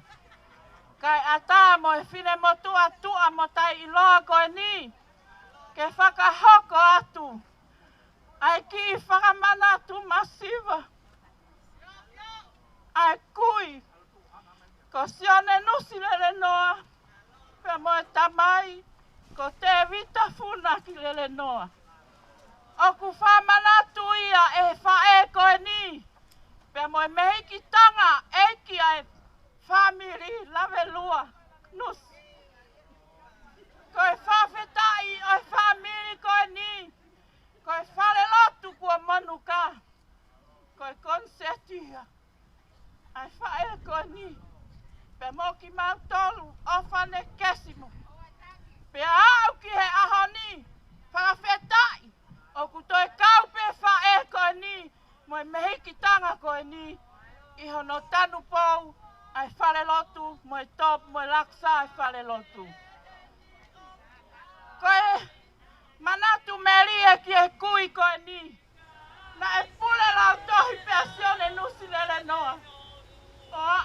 me malolo. Io no tau malungo fulu mafa. Koe manat meri e ki e tamai koe ni. Koe waka asiasi taha fitu hiwa fitu. Koe ku tamai. Na e whakauri holo ai. Pea moe lori asiasi. Na e whakauri holo ai. Pea koe whawhetai anga ngau e tamai koe ni. Koe fuani e toko toru. Whai whekau. I he loto whare masiwa koe ni. Koe tōka kawa ia. Na e whai e tamai koe. Whamanatu aki. Ai kui koni mo tamai koni. Ai paanga ni mawhe. Pea ku hiki aki e sāko ia. Ai whiu whakwha. Pea kua loto vela mawhana hen. Ke whaki ai whiu. Ma ai hoa o whaanga o Palestini. Mere havea. Ke whakamoru aki. Ai vae ene mea lele. Ene whoki. Ki he kolo mua. Koia pe mo e tala monu atu ke te mo tolu. Tau maua aho fie fia. Tua o wha. Malo abito matangia. Kai uma e whanau. Ki o mi bea no ki whasi. Manatui e koloa koe nā. Tauhi ke malu e me aia me mo e hoa o e Palestini. Malo.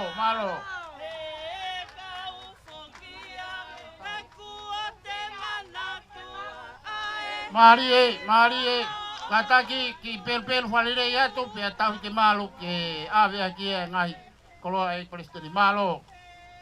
Koi ofa, o pawe ke awe ke malo.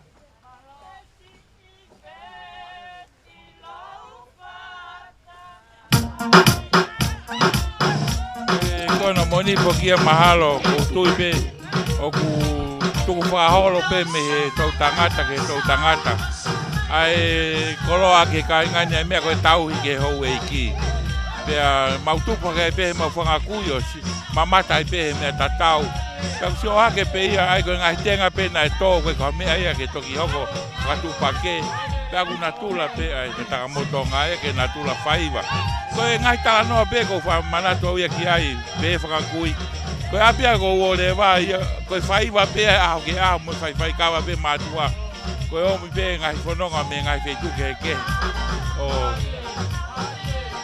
koia kako te sio ke mawhana ngai whamiri ka mo e whakamanatu e ngai tu whaholo mo e toinga Wai ofa e whafufonga whika hiwa ke tau kātoa ngā tamapirinis whenua mapanga e tahawhe malo e ofa malo e mapanga ko e whakamanatu e ni o se tuata lahi malolo na ne langa ai wharelotu toi tu ai nai monoka i e ngāo e koia ai natula ko e no whakamatu ko e tangata koia ko se misi mounga tonga whangpo ko se tuata lahi ai aho koia pia monoka whare pe tau toi langa koe ni e molosa pongi whangpo o e panga e tahamano mātolungi au ni matolu o whaia me he whanau, whaiwhikau tāni e la whangpo. A maire, Oliva, Karisi, Tupou, Solomone, Manatau, Seosina, pea mo e whanga mokopuna.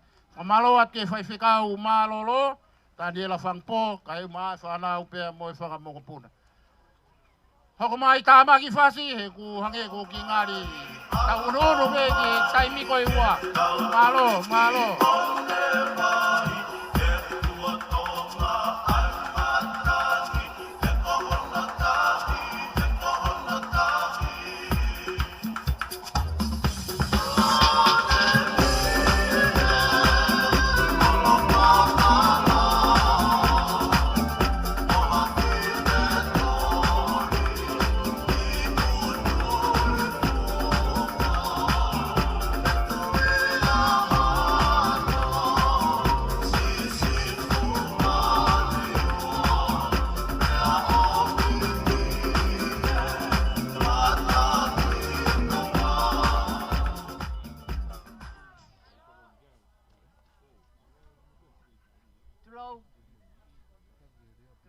Si Linistungi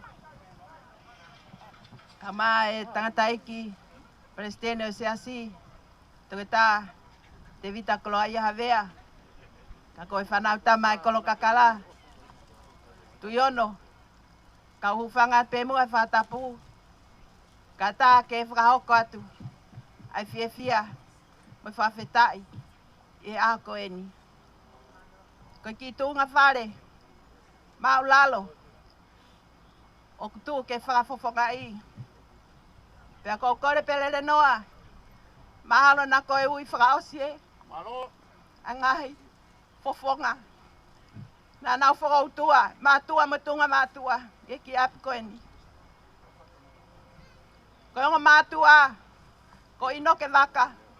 Mo vika nā waka. Koe onga se tuata wholoa e wharerot pāngo. Nea na whanai toko fitu. Koe lai taha. Ko supiesi. Waka kaea. Okay, toi aki motua taha i Amerika. Ko tui tupau kaea whawhikau. Koe hoko whawhikau sare waka. Mo ariria waka. Mo e whanau. Koe hoko ko te ia paa waka. Mo vai asini waka. Kei mo uia wi tau koe ni. Tau hiwa ngofulu maa nima. O kune nofo i Amerika. Koe hoko ko tari lotu waka. O hai. Mo te vita o hai. Hoko ko fo weti waka. Mo sane waka. Pea mo e whanau. Hoko ko e wani waka. Pea mo sipa waka. Mo e whanau. Ko sitaha ko Malakai waka. Pea mo Elisabeth waka. Pea mo e whanau. O kwa e whiawhia. Ma whana hokloto. I e manat ke ngai fofonga koe. Mo e whawhetai ki heiki. I e ngahi tāpua kotoa pe. Ne mau lawe ai. Koe ki se niti o kukuku mai. E ki whanau. Me whanga mō puna.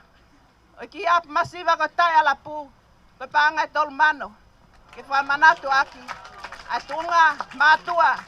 Mo e whine mātua. Nā nau whakautua. I e ki api koe ni. Tua whātu.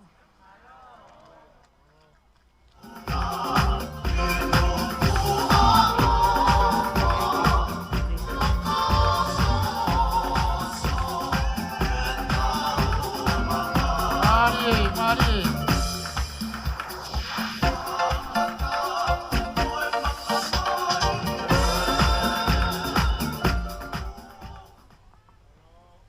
Tulo watu. Kama Pirinisi. Kai whahauka te ki whatongia koe ni moe ofa ku whahau mai pe komiti ngā aue ai kataka motonga koe o nuu sila. O nau whahauka mai koe nau ofa koe paanga e tolu mano nuu sila koe nau foisa. Toki o mai peo toki liriu tonga pe e fiha. Ka koe nau ofa ia. Komiti ngā aue. Kataka motonga nuu sila pa moe kainga nuu sila. Nau toi ofa mai peo makehe ia. Me he nau tokoni i he urak whenga paanga nai whai. Paanga nuu sila e tolu mano. Koe kainga maari e koe ni whamore more pe ka e whakahauka tai pe ki i whakamanatu koe ni. Koe whakamanatu e ni ka mei he tuunga whare o manu kau wai. Sione manu lai atea. Ae na e ui aki ko manu kau wai. Pea mo ana, kalamafoni, manu lai atea. Koe whakamanatu koe ni o ku kau whakataha ki ai pe moe se tuata mālolo taulahi o e siasini. Ko wiri manu lai atea. Whakataha pe ki ai pe moe toenga e whanau, pe moe mau whakamanatu. Ai mau wonga mātua. Whakataha pe moe sekretario talasiti. Mau tolo ku mau me mipa i he siasi i he taimeni. Koe mau whakamanatu. Ai mau tamai ko reveni manu. Kau maa e mau whae ko rita manu. Whataha i kātoa e o whionga moe pānga e ua mano. Ni mawhe. Mālo au pito.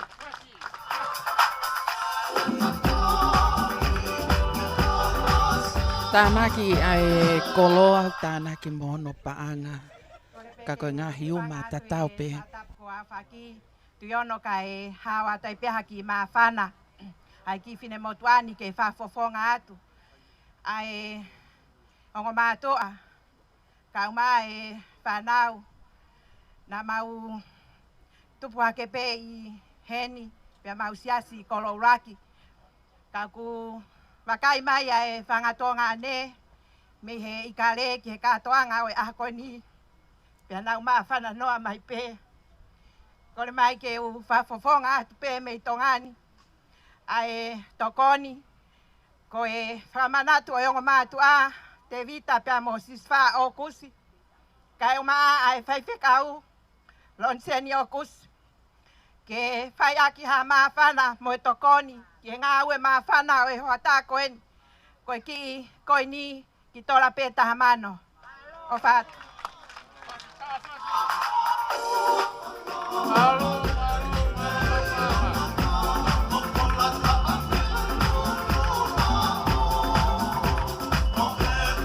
Mea te puke taha e nao me kaingani. O kama kaingani e nei mua e o ki muri. Tau te white e o ki Amerika. Amerika e nau pānga ke toi whakahoko pe. Pānga e ua kilu ono mano tolu afe ono nge au taha whā. Koi pānga ia nai hou hake ki Australia sa tungi pia mono kāinga pia me Amerika. Kei whamahabobo sekretari, o kui ai pēa ngahi whamiri, nei whai pēa tātāna ki ICSC, koe uhi pē koe lausa e hon. Ka koe ne mau maari e pēpē pā sekretari, pēa omi toi ngā ke ui atu, ai toi ngā. Toi pē tau hawhi he ua kei toi lahi pē tau taimi, mō tolo kumā whanau kei toi lahi pē tau taimi. Koe ofan pēa mei he ofisa kolo, tomu tupo wata, whiunga pia moi pānga e tahawhi. Koe whaiwhikau puri e wahenga ngā ue, koe ne whoisāki e aho, koe ni pānga e taha mano te au.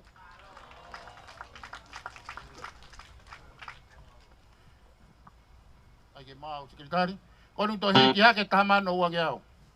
Malo awito, malo. Tai whasi!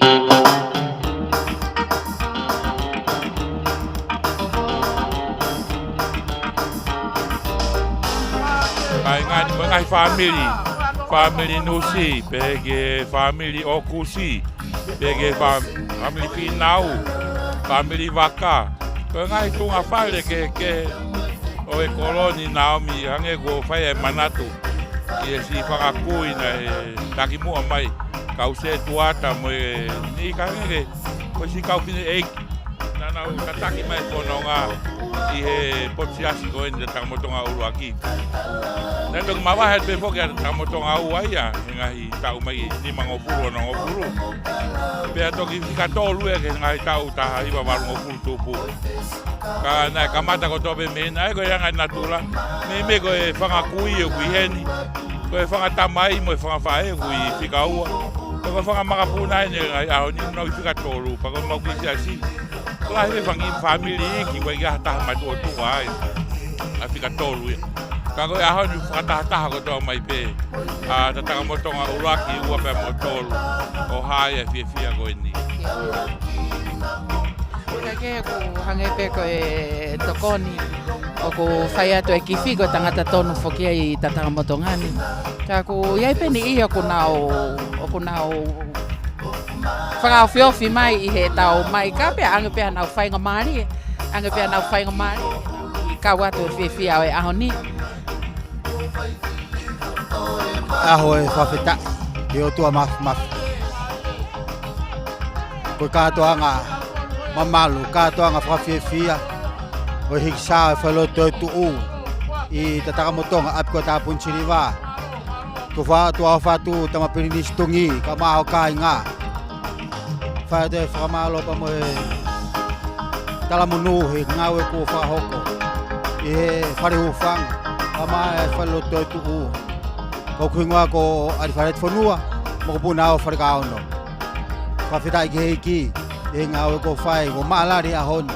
Pea ku mea heni e pareseni, ka maa kau whaafe, ko tope.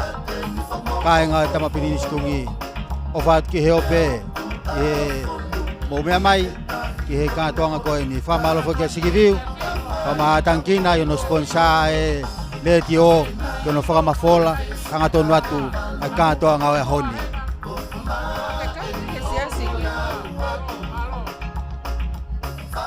O kou kau pe he siasi taka motonga ula ki aneongo te whautua he hostea kau ku whai pe ai koupu mai he ngau ko whahoko i me whanau tamau o e olo kakala. Eke koe ni hitoko lahi pe whamalo at malo o pito ai mau e ngai tala no kaku mau ingai ahoni ko tataka motonga. Koe ni yok nau popo pe ngā wei ai whungawaka o siasa o tataka motonga uluaki. Pea tuuta whaaki mea i ngahi kolonia, tuuta whaaki mea i ngahi kolonia ke whataki ai malari pe moi whiwhia o ahoni. Ko ki mau tolu koni na kai ki asia to mo ngoa ke whamaa popo i ngahi risko ni. Pea o mai le mo ngahi ngoa ke ui atu. Ai tau ngahi o wha. Malo. Tā whasi, DJ. Ko nau tolu ko tō pe ngai wha e ma ngai ta mai nau ofi mai wheitu koe nuk mau whai whatongi ai. Wanga peo nau ki whainga mari ke nau ki kau he whiwhia mo ere ate tau le te o. Pamalo lahi ki he te teo walwhipo ni ma. Ko wia ko whainga mari e koe ni. Ke u si whakahoha atu ai he te teo koe whai pe he te whia. O ko whinau tupo wau. Pea mohoku hingoa tanaki mai. Ko whinau tupo wola mathi. Mei tata motonga pe. Sai. O kore ke hu whangai talamalo e. Ko ngahi o whai ni ko toi au tāki mai, ko ngahi toko ni mai ki he tau ngau e ahoni. Whai whikau tisi ola piwhereti minoneti pea mei Amerika. Panga e tahafi. Risiki moana piwhereti panga tahafi. Aminiasi minoneti panga tahafi.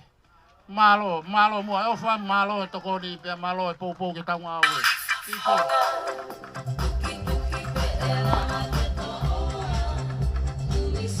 O kokore peke u whanga e talamalu o e whanua pea moi lotu. Ka tāmo ki whine motua koe ni ke whai ata whaho haa. Ko ia koe aho e whiewhia. Pea o ko whiewhia o pito keu. Whawhawhonga i atua e siasi o e tahine. Ko salote mau taimi. Tahine mau whiewhia. Ko ia ko lava. Aho no teke ai whituuna. Ko ia ho ki kai ngā lotu. Ko e mau lelei taha. Ko e tau ho sae ni ko osi. Whakahoko ia i e loto whiewhia mo oni. Pea mau whiewhia ko ia ko e walwhitu ko ni ma. O kunehanga o atua i e ata mo lea. Ke wia ke a o atu ke whituuna ke mea mai. Ko si o kai ngā eni. Kai ngā lotu en te mau ke i tua o whātu pe ke whituuna. Ak mau o whalahi atu. Pea koe ni o kai tuka whatongia mau whaampe ke mea mai he wawe hawe taimu ke whia mea mai pa ke mea mai mau tari at ke whakakakato peho mau ngahi whatongia whamore at ka pau ke mea mai wā mau tō no. Tue ai pe kai ngau momoko mo kai ngau o kuwela aho e nia o e vela aho e nia o whia ka mawhana ke tataka motong kotoa whamalo ka sikiviu. Moi ko ia ko e totonge fu me area ko ni ke mau le pa hi at pa mau fateria ai o ko tua o fatu pa ko o fat ke ta ko to ape ta ka motong ko to ape mo me apa he o pe malo pito pinao malo pito ka ko e ngai fa e pe ia mo ngai tamai o tata motong ko ngai kolonia ko na o ien he ahon ka watu e fia pe mo e malari o ahoni.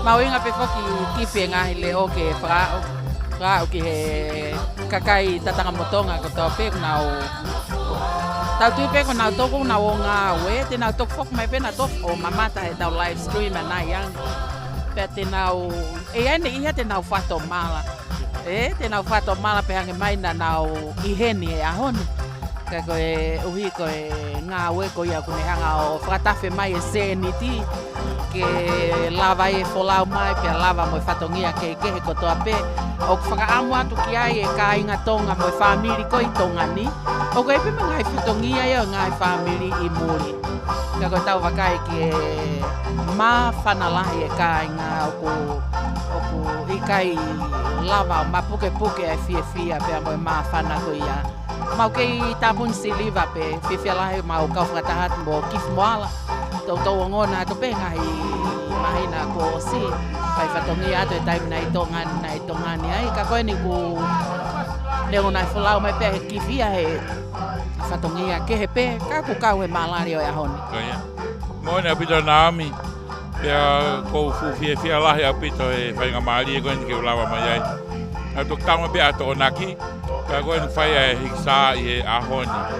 Ka ke koe mea ku mahu inga ke mau mea mai ka inga ka takamotonga ko toa pe he kolo pe. Pe ku ke Amerika, Britania, Europe. Pe ko whepea tapa u ke iai me Australia.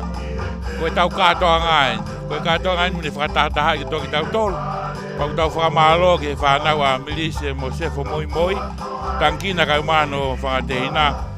I hono sponsor ko ni le Jobal Fit pone ni ma ka ma Broadcom Broadcasting ke live stream e tuai e tau katoanga pe mo me mai e ko inga ke tau feo i whakataha pe ahon ko ia fa fine mal le pe a te takamotonga pe agurotonga fai a hono hiki ko ni sa pe o ki hene hango fu crane e ua pe pe ki he lorry cherry picker o ave e whanau ai kaungau e koe a te puroka ki o lunga e whakamau ai foisa. Ka koe tuai whoki si ngā ue e kaungau e ka uwaweanga e tokoni ia. Ka koe ke mau te fuoha ke whai mamari e pe koe hui ke malu pe a oua e lawea hataha pe a whanonga lele pe ia pe mo pita moala ko engineer ai ka umate te puroka koe kuhana kau tahalanga whai ngā ue koe ni. Pea kuhen bema mo e tau whafofonga whika hiwa, minista ia ke ngai ngawe lalahi a 17 tau mo ua. Koe kakai mahui ngai a tau whonuani, o ku whakahoko me ai, ai whatongia koe hono ngāhui, o e whare lotu toitu i lotu tatakamotonga whika uruaki. Ai anai monuka ia, i e tōko ia e a whakita, i he wafe taha walu, pea talu me ai, o e whakaukau ke toi langa fōu ai tempare o tua. Ka koe whailotu toi tuu e na takamotonga. Ka koe taman ko tungi e kui mea pehen. Mea pena tungi koe fuafua saa ia ki motona ki mau mea mai. Saa whika aura ki koe te taman tungi, plinis tungi ia. Malo. Ki e kainga sa mau taimi ki koroua pe koe ta takamotonga ua. Pea mo e kainga o e tani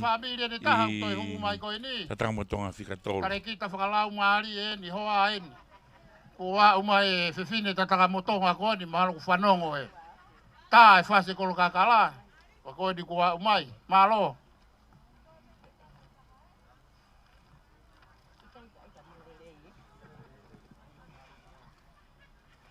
Ka taki pe tamatungi ka ma kolo eiki. Tangata eik Palestini ka ma hewa. Ko ma whana tu mai pe heretio.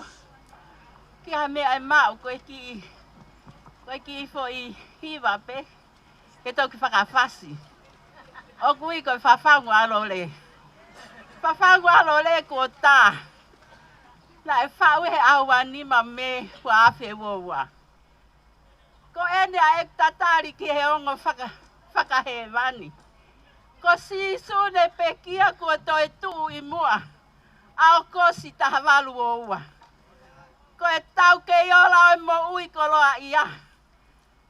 Whai anga ai ahono tari. E haatu i tau whonua. Ko whatu motu ki motu lalo ke whataki. Haataka laua ke hapai. Ko kātoi e ngahi tuunga. Ko ka kato ai haka. Ko e nota e whawhangu ko tuutai. Ko e whuka e ko tatala. Kolo si koe mo ui anga. Pirinisi o loto langi mama mani. koe alo e melino koe kautai. Maka whaki nanga tau anga Wesley, ke fumai. O ngonga mai, he peau, olo maha. Whakatau pase oa, ai karia, whana wha. Mai kare, koe tāpuha, ka waka e nau, fia whakahifo, ai kau ala, mele. Wota, heneri, haere mai a. Eksisu ki tonga manakoa. Si fungani moto o eni kuonga. Emeni.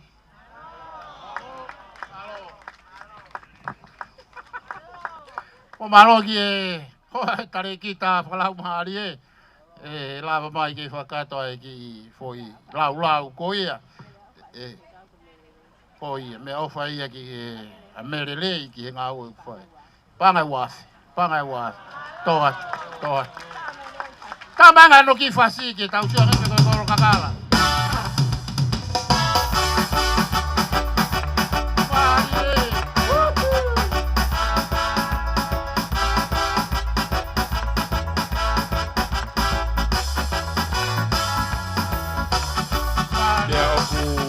ke pe ba mo nga hingo pe he kolon ka ku na fa fo ke tohi ai wi lo ke fa fangwa lo le na ka mata mai pe to ke ta mo no pulo ka pa si mama wa ka ke ho ka pe nga we pa la tu pe pe ka me na pulo ka mo tankina mo ke mau toru mau po ki ai pe pe ka e launa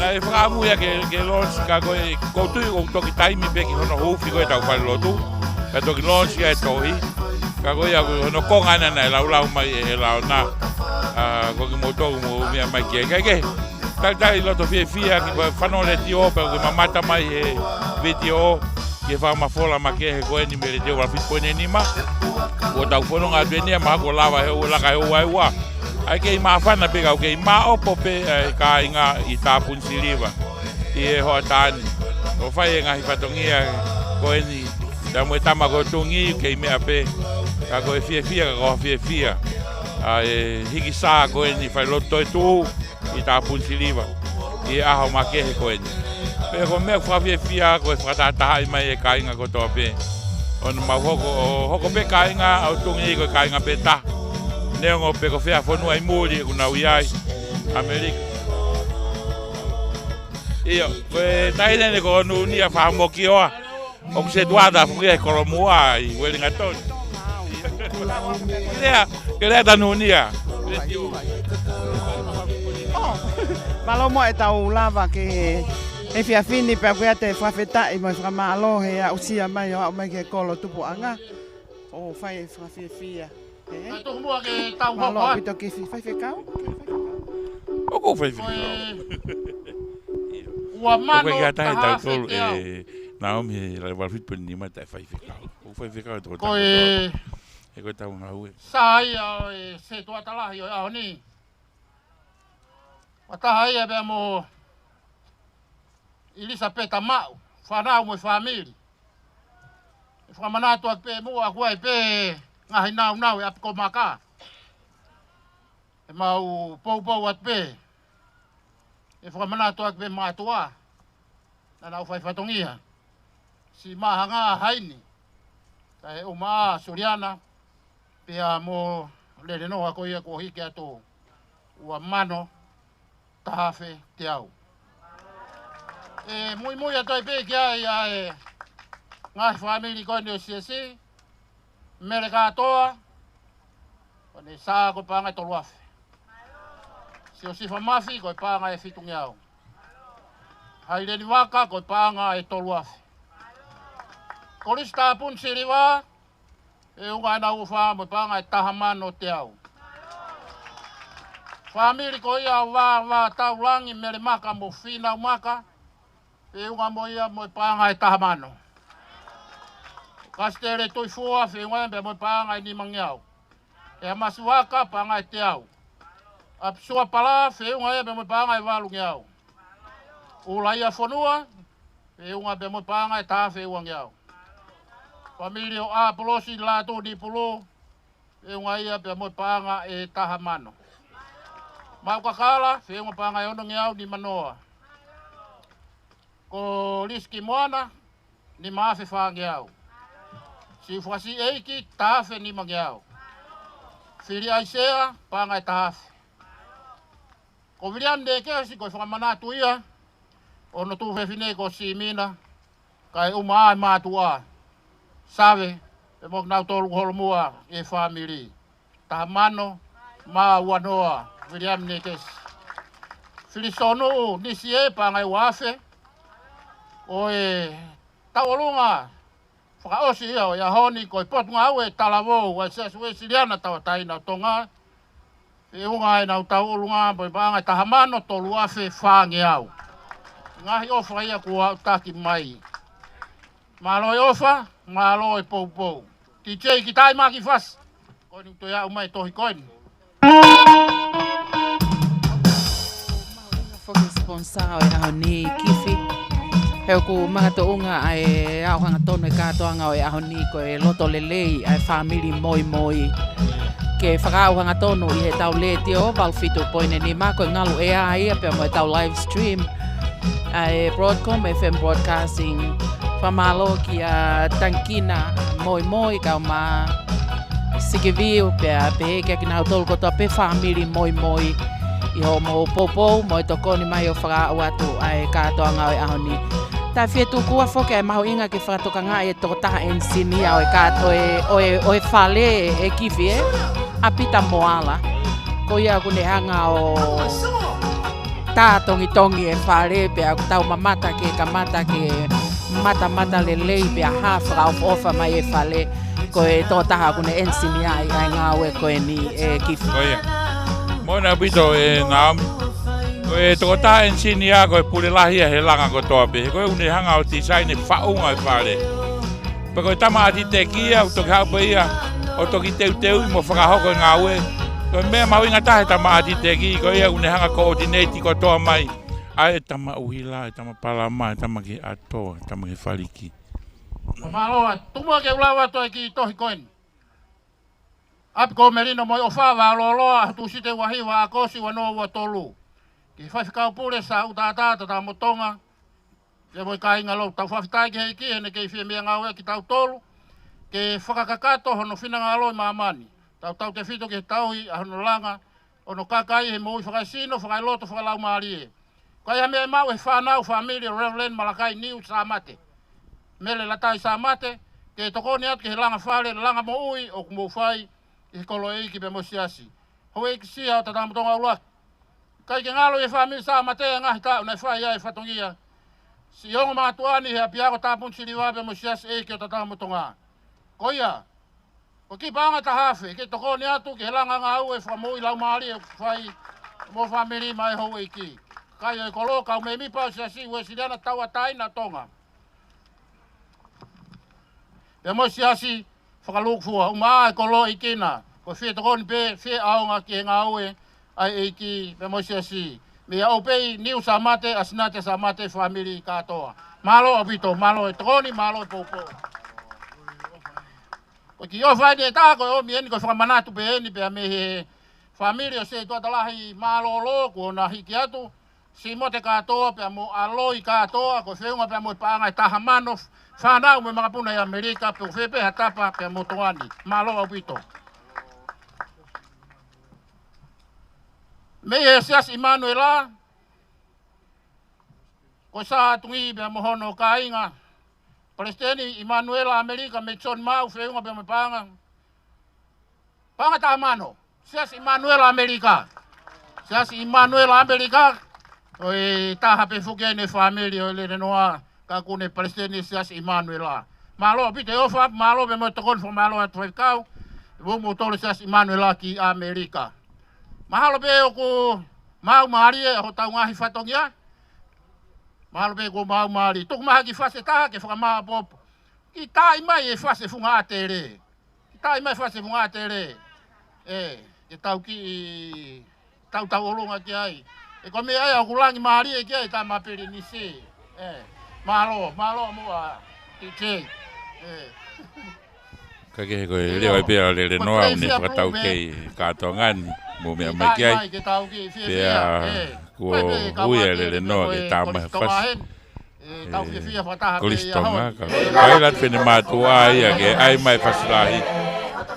Ko ni. Ko malo hi kolistonga fo. Lai fo ko tata motonga ua fo ki e Naomi ko no se tuata mo ngai la kanga la hi si ko kolistonga ia.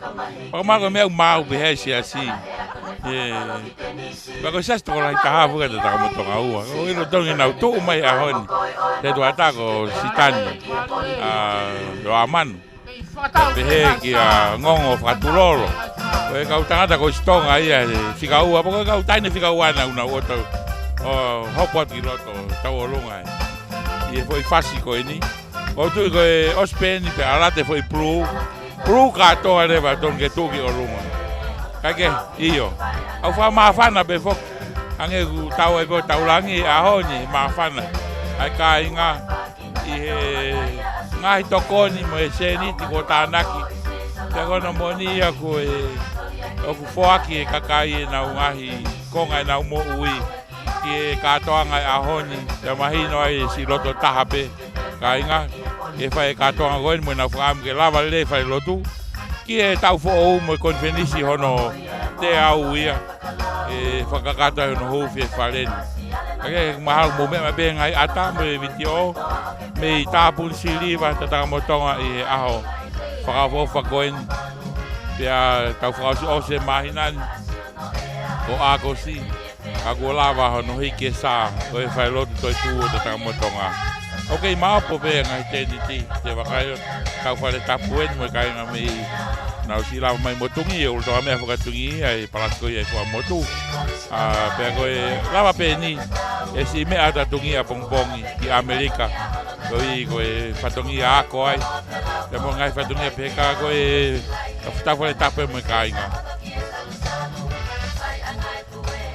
kake ko ke mea pe plinistongi ho no mea anga ka mai ho e ki o na mea hen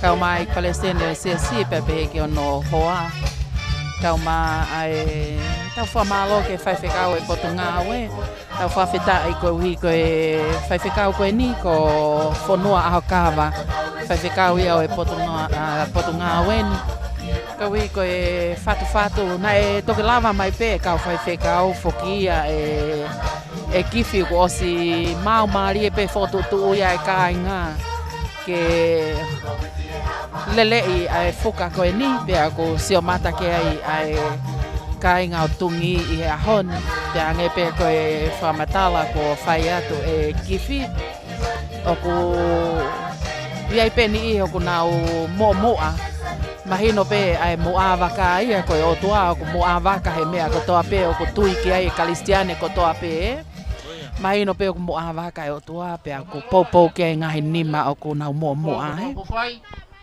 lava lele tau ngai whatokia ia hon fai nga mari e goni ko lolo mai to malunga pe mo e atau hiki ki programa hoko fai mari ko ni o ake ki tangata ik Palestini falo bit tab ke afia do ma fi tab ke abgo tabun siliwa penistungi ko le fa mormore atu ke faka to de fatongia ko omi he se to adalahi ko tonga a honi ko tau whamaro pe kai ke urawa e au whakakato ate whamaro ke tofu taha ko toa pe mo ngahi ofa ko toa pe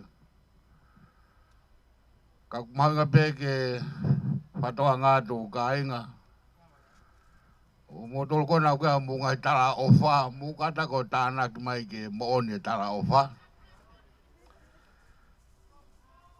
ko hi ke whae lotu o ko hawa ho tau rau maari e ke eiki. Ko ngā hingoa ko tau pe ko ui, ko ngā whamanatu, ko ngā tūnga api, ko ngā siasi. Kroa ko tau pe ko mo whakroa ki kātoa koe na tungi. Ki he sā ata pēni, ko ngā konseti, ko ngā whenga pānga, kai wai whurau kai ke kau ia heni. Whenga moe pānga e whakiru, tamano, ni mawhe. Mao no wha. Whakiru, tamano ni mafe maono fa. Ka buak mai o tua pe lang ia dau fai fatongi au fai ki ono sias. Tama tongi ma fana pe ahon ko mea mai o ku whakatonua e whiwhia mo e haka kromatangi au mai kai ngani ko i ni o mau whamaro atu. Tau hiki mua ki heo toku whakakato kei tau whatongi aho, whakalawa ki ai ka whakatau lotu ke whakailonga e ngatanga o e aho. Tā buak mai o tua ai whiwhia, ai mawhana, ai manatu ofa, ai ri oa, ai whaki o kwhai, e tungi ka mahano kainga, ke whailonga iaki, ke hoko atu e ngā au e koeni, ke langa, o e wharelotu ke tauhi ai, ke a Fiona a hoka kai. Ngā hingoa ko tō pē kua huekina i tāpun siliva, ko hi ko ofa ko whai mai ke whatungi ani. Tā buak mai me langi. Whanama kau tufunga, kau ensinia. Minista en me kau whafonga wharearea.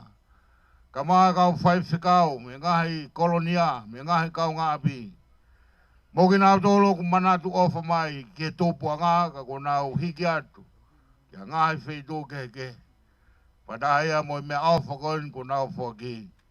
Wana mau pāu si i hakoloa taha ko whaki e lotu. Ka ngāwe au ngā ki mo whakapoto ke lang ia e a Fiona i e whatongia ko whaini. O whamaro he tata ko whai e renoa, a mātu iono. Ka mākina tolu kau whiwhine ko whamā whanae whehe ngani. Ke a Fiona e langi. Ka mo ngei ako toa pe. Tāpua ke ofa ko whaki whataha mo ki mau tolu. E wafao Sisu Christ ko aro kako mau whambo ui. Ka tāpua ke toa mawhi ka tamai mui aro mo lau mare maunioni. Ka tau tolu ko toa pe ia whai pio ta ngata. Amen. Malo. Whiwhafunga fungi ene whamalo lahi ki he walfit poine ni ma. Live stream, ka eo maa kalowhiama ia manaki. Ko naua eni, ko hanga oa tau tolu ki toa pureanga. Ko hui ko tau ngahi whamiri. Ko eo whafunga ati whamalo la. Malo au pita pou. Pe moi tokoni ka eo maa ti tei ko eni. Whai anu whakalea. Whamawhana i o tau ngā ue ofat. Tau porokalama hoko ko mlae tāpun siriwa. Ko hosi maa umaria mlae tāpun siriwa. Mu whamore. Whanonga ati ki mlae tāpun siriwa. Tamba pili ni si tungi. Lawa pe haki whakahawe, haki minite hongo wholo, ka mau whakakakato, polo kalama ki tāpuni. Kai ke koe whakamā opo pe e kātoanga e aho ni, ka ku lawa kakato atu. Ai kātoanga hiki sā o e ahoni. O atu ia me mala e me i tāpun siliva. Kei mea pe e whakalangi plini stungi ka o maa ai hoi ki aku nau i heni, nau mea heni. Kau mai Palestini mo nau tolu ko toa pe ku nau lava mai ke kau he malali pe mo fia o e ahoni hange pe ko ia na e whakaongo atu e Palestini ai paanga ko lava o tata na ke ahoni paanga e 4 kilo tamano paanga e 4 kilo tamano ai paanga ko lava tata na ke kai ko ngā ue si pe ko whanonga whaingo fua i e hoko atu e ngā ue koe ni e whawhaloto lahi mo whakaofa nge whao. Ko mau mamata hanga tonu ai he ahoni. Ko e tau leti o e whokia ki he tau studio ki he Vikilani House. Hoko at mea ngai whatongia o e ahoni. Ko hui o kui kai koe ni pe. Ka koe tau Facebook a e kei whanonga pe tau Facebook a mo e kai mo e ngai whatongia ko ia ke lava lelei i e ahoni. Tumua ke whamalo ia ai sponsor o e ahoni. Sponsor e ahoni ko e family moi nau tolu e nau sponsor e kātoanga o e ahoni. Ko e whamalo ki a tankina moi, sike viu utu mei moana moi, te vita moi, mo e family moi, poki nau tolu na nau loto lelei pia nau whai ahono sponsor e kātoanga o e ahoni. Tau whaosi e kātoanga ki he mea mahu inga tāko ku lava mai e kakai toko lahi ki he kātoanga o e ahoni ko e hoa mau mea toko ni ia. Pea whatawanga pena mau o ato hanga tonu he ngalu ea ka o ma ai tau pesi Facebooka Broadcom Broadcasting ai o wau pe mo katoanga ai ni o mo mamata hanga tonu mai ki ai pe mo fie ai katoanga ai kainga tatakamotonga kotoa pe mau tona fai fatongia tu he ahoni faita ko pita tagafua ka o ma wepi Lea Junior pe kia mesa ke fahamokio aku ne tokanga ia tu e tauletio pe kia tu Paulea ko Naomi Monia takafua mau tatawa tu me tatakamotonga e hoani tau foki he ki studio hokwat me ngai fatongia o e ani fakakakato atu pe ai fatongia ku to e me tau live stream Broadcom FM Broadcasting malo apito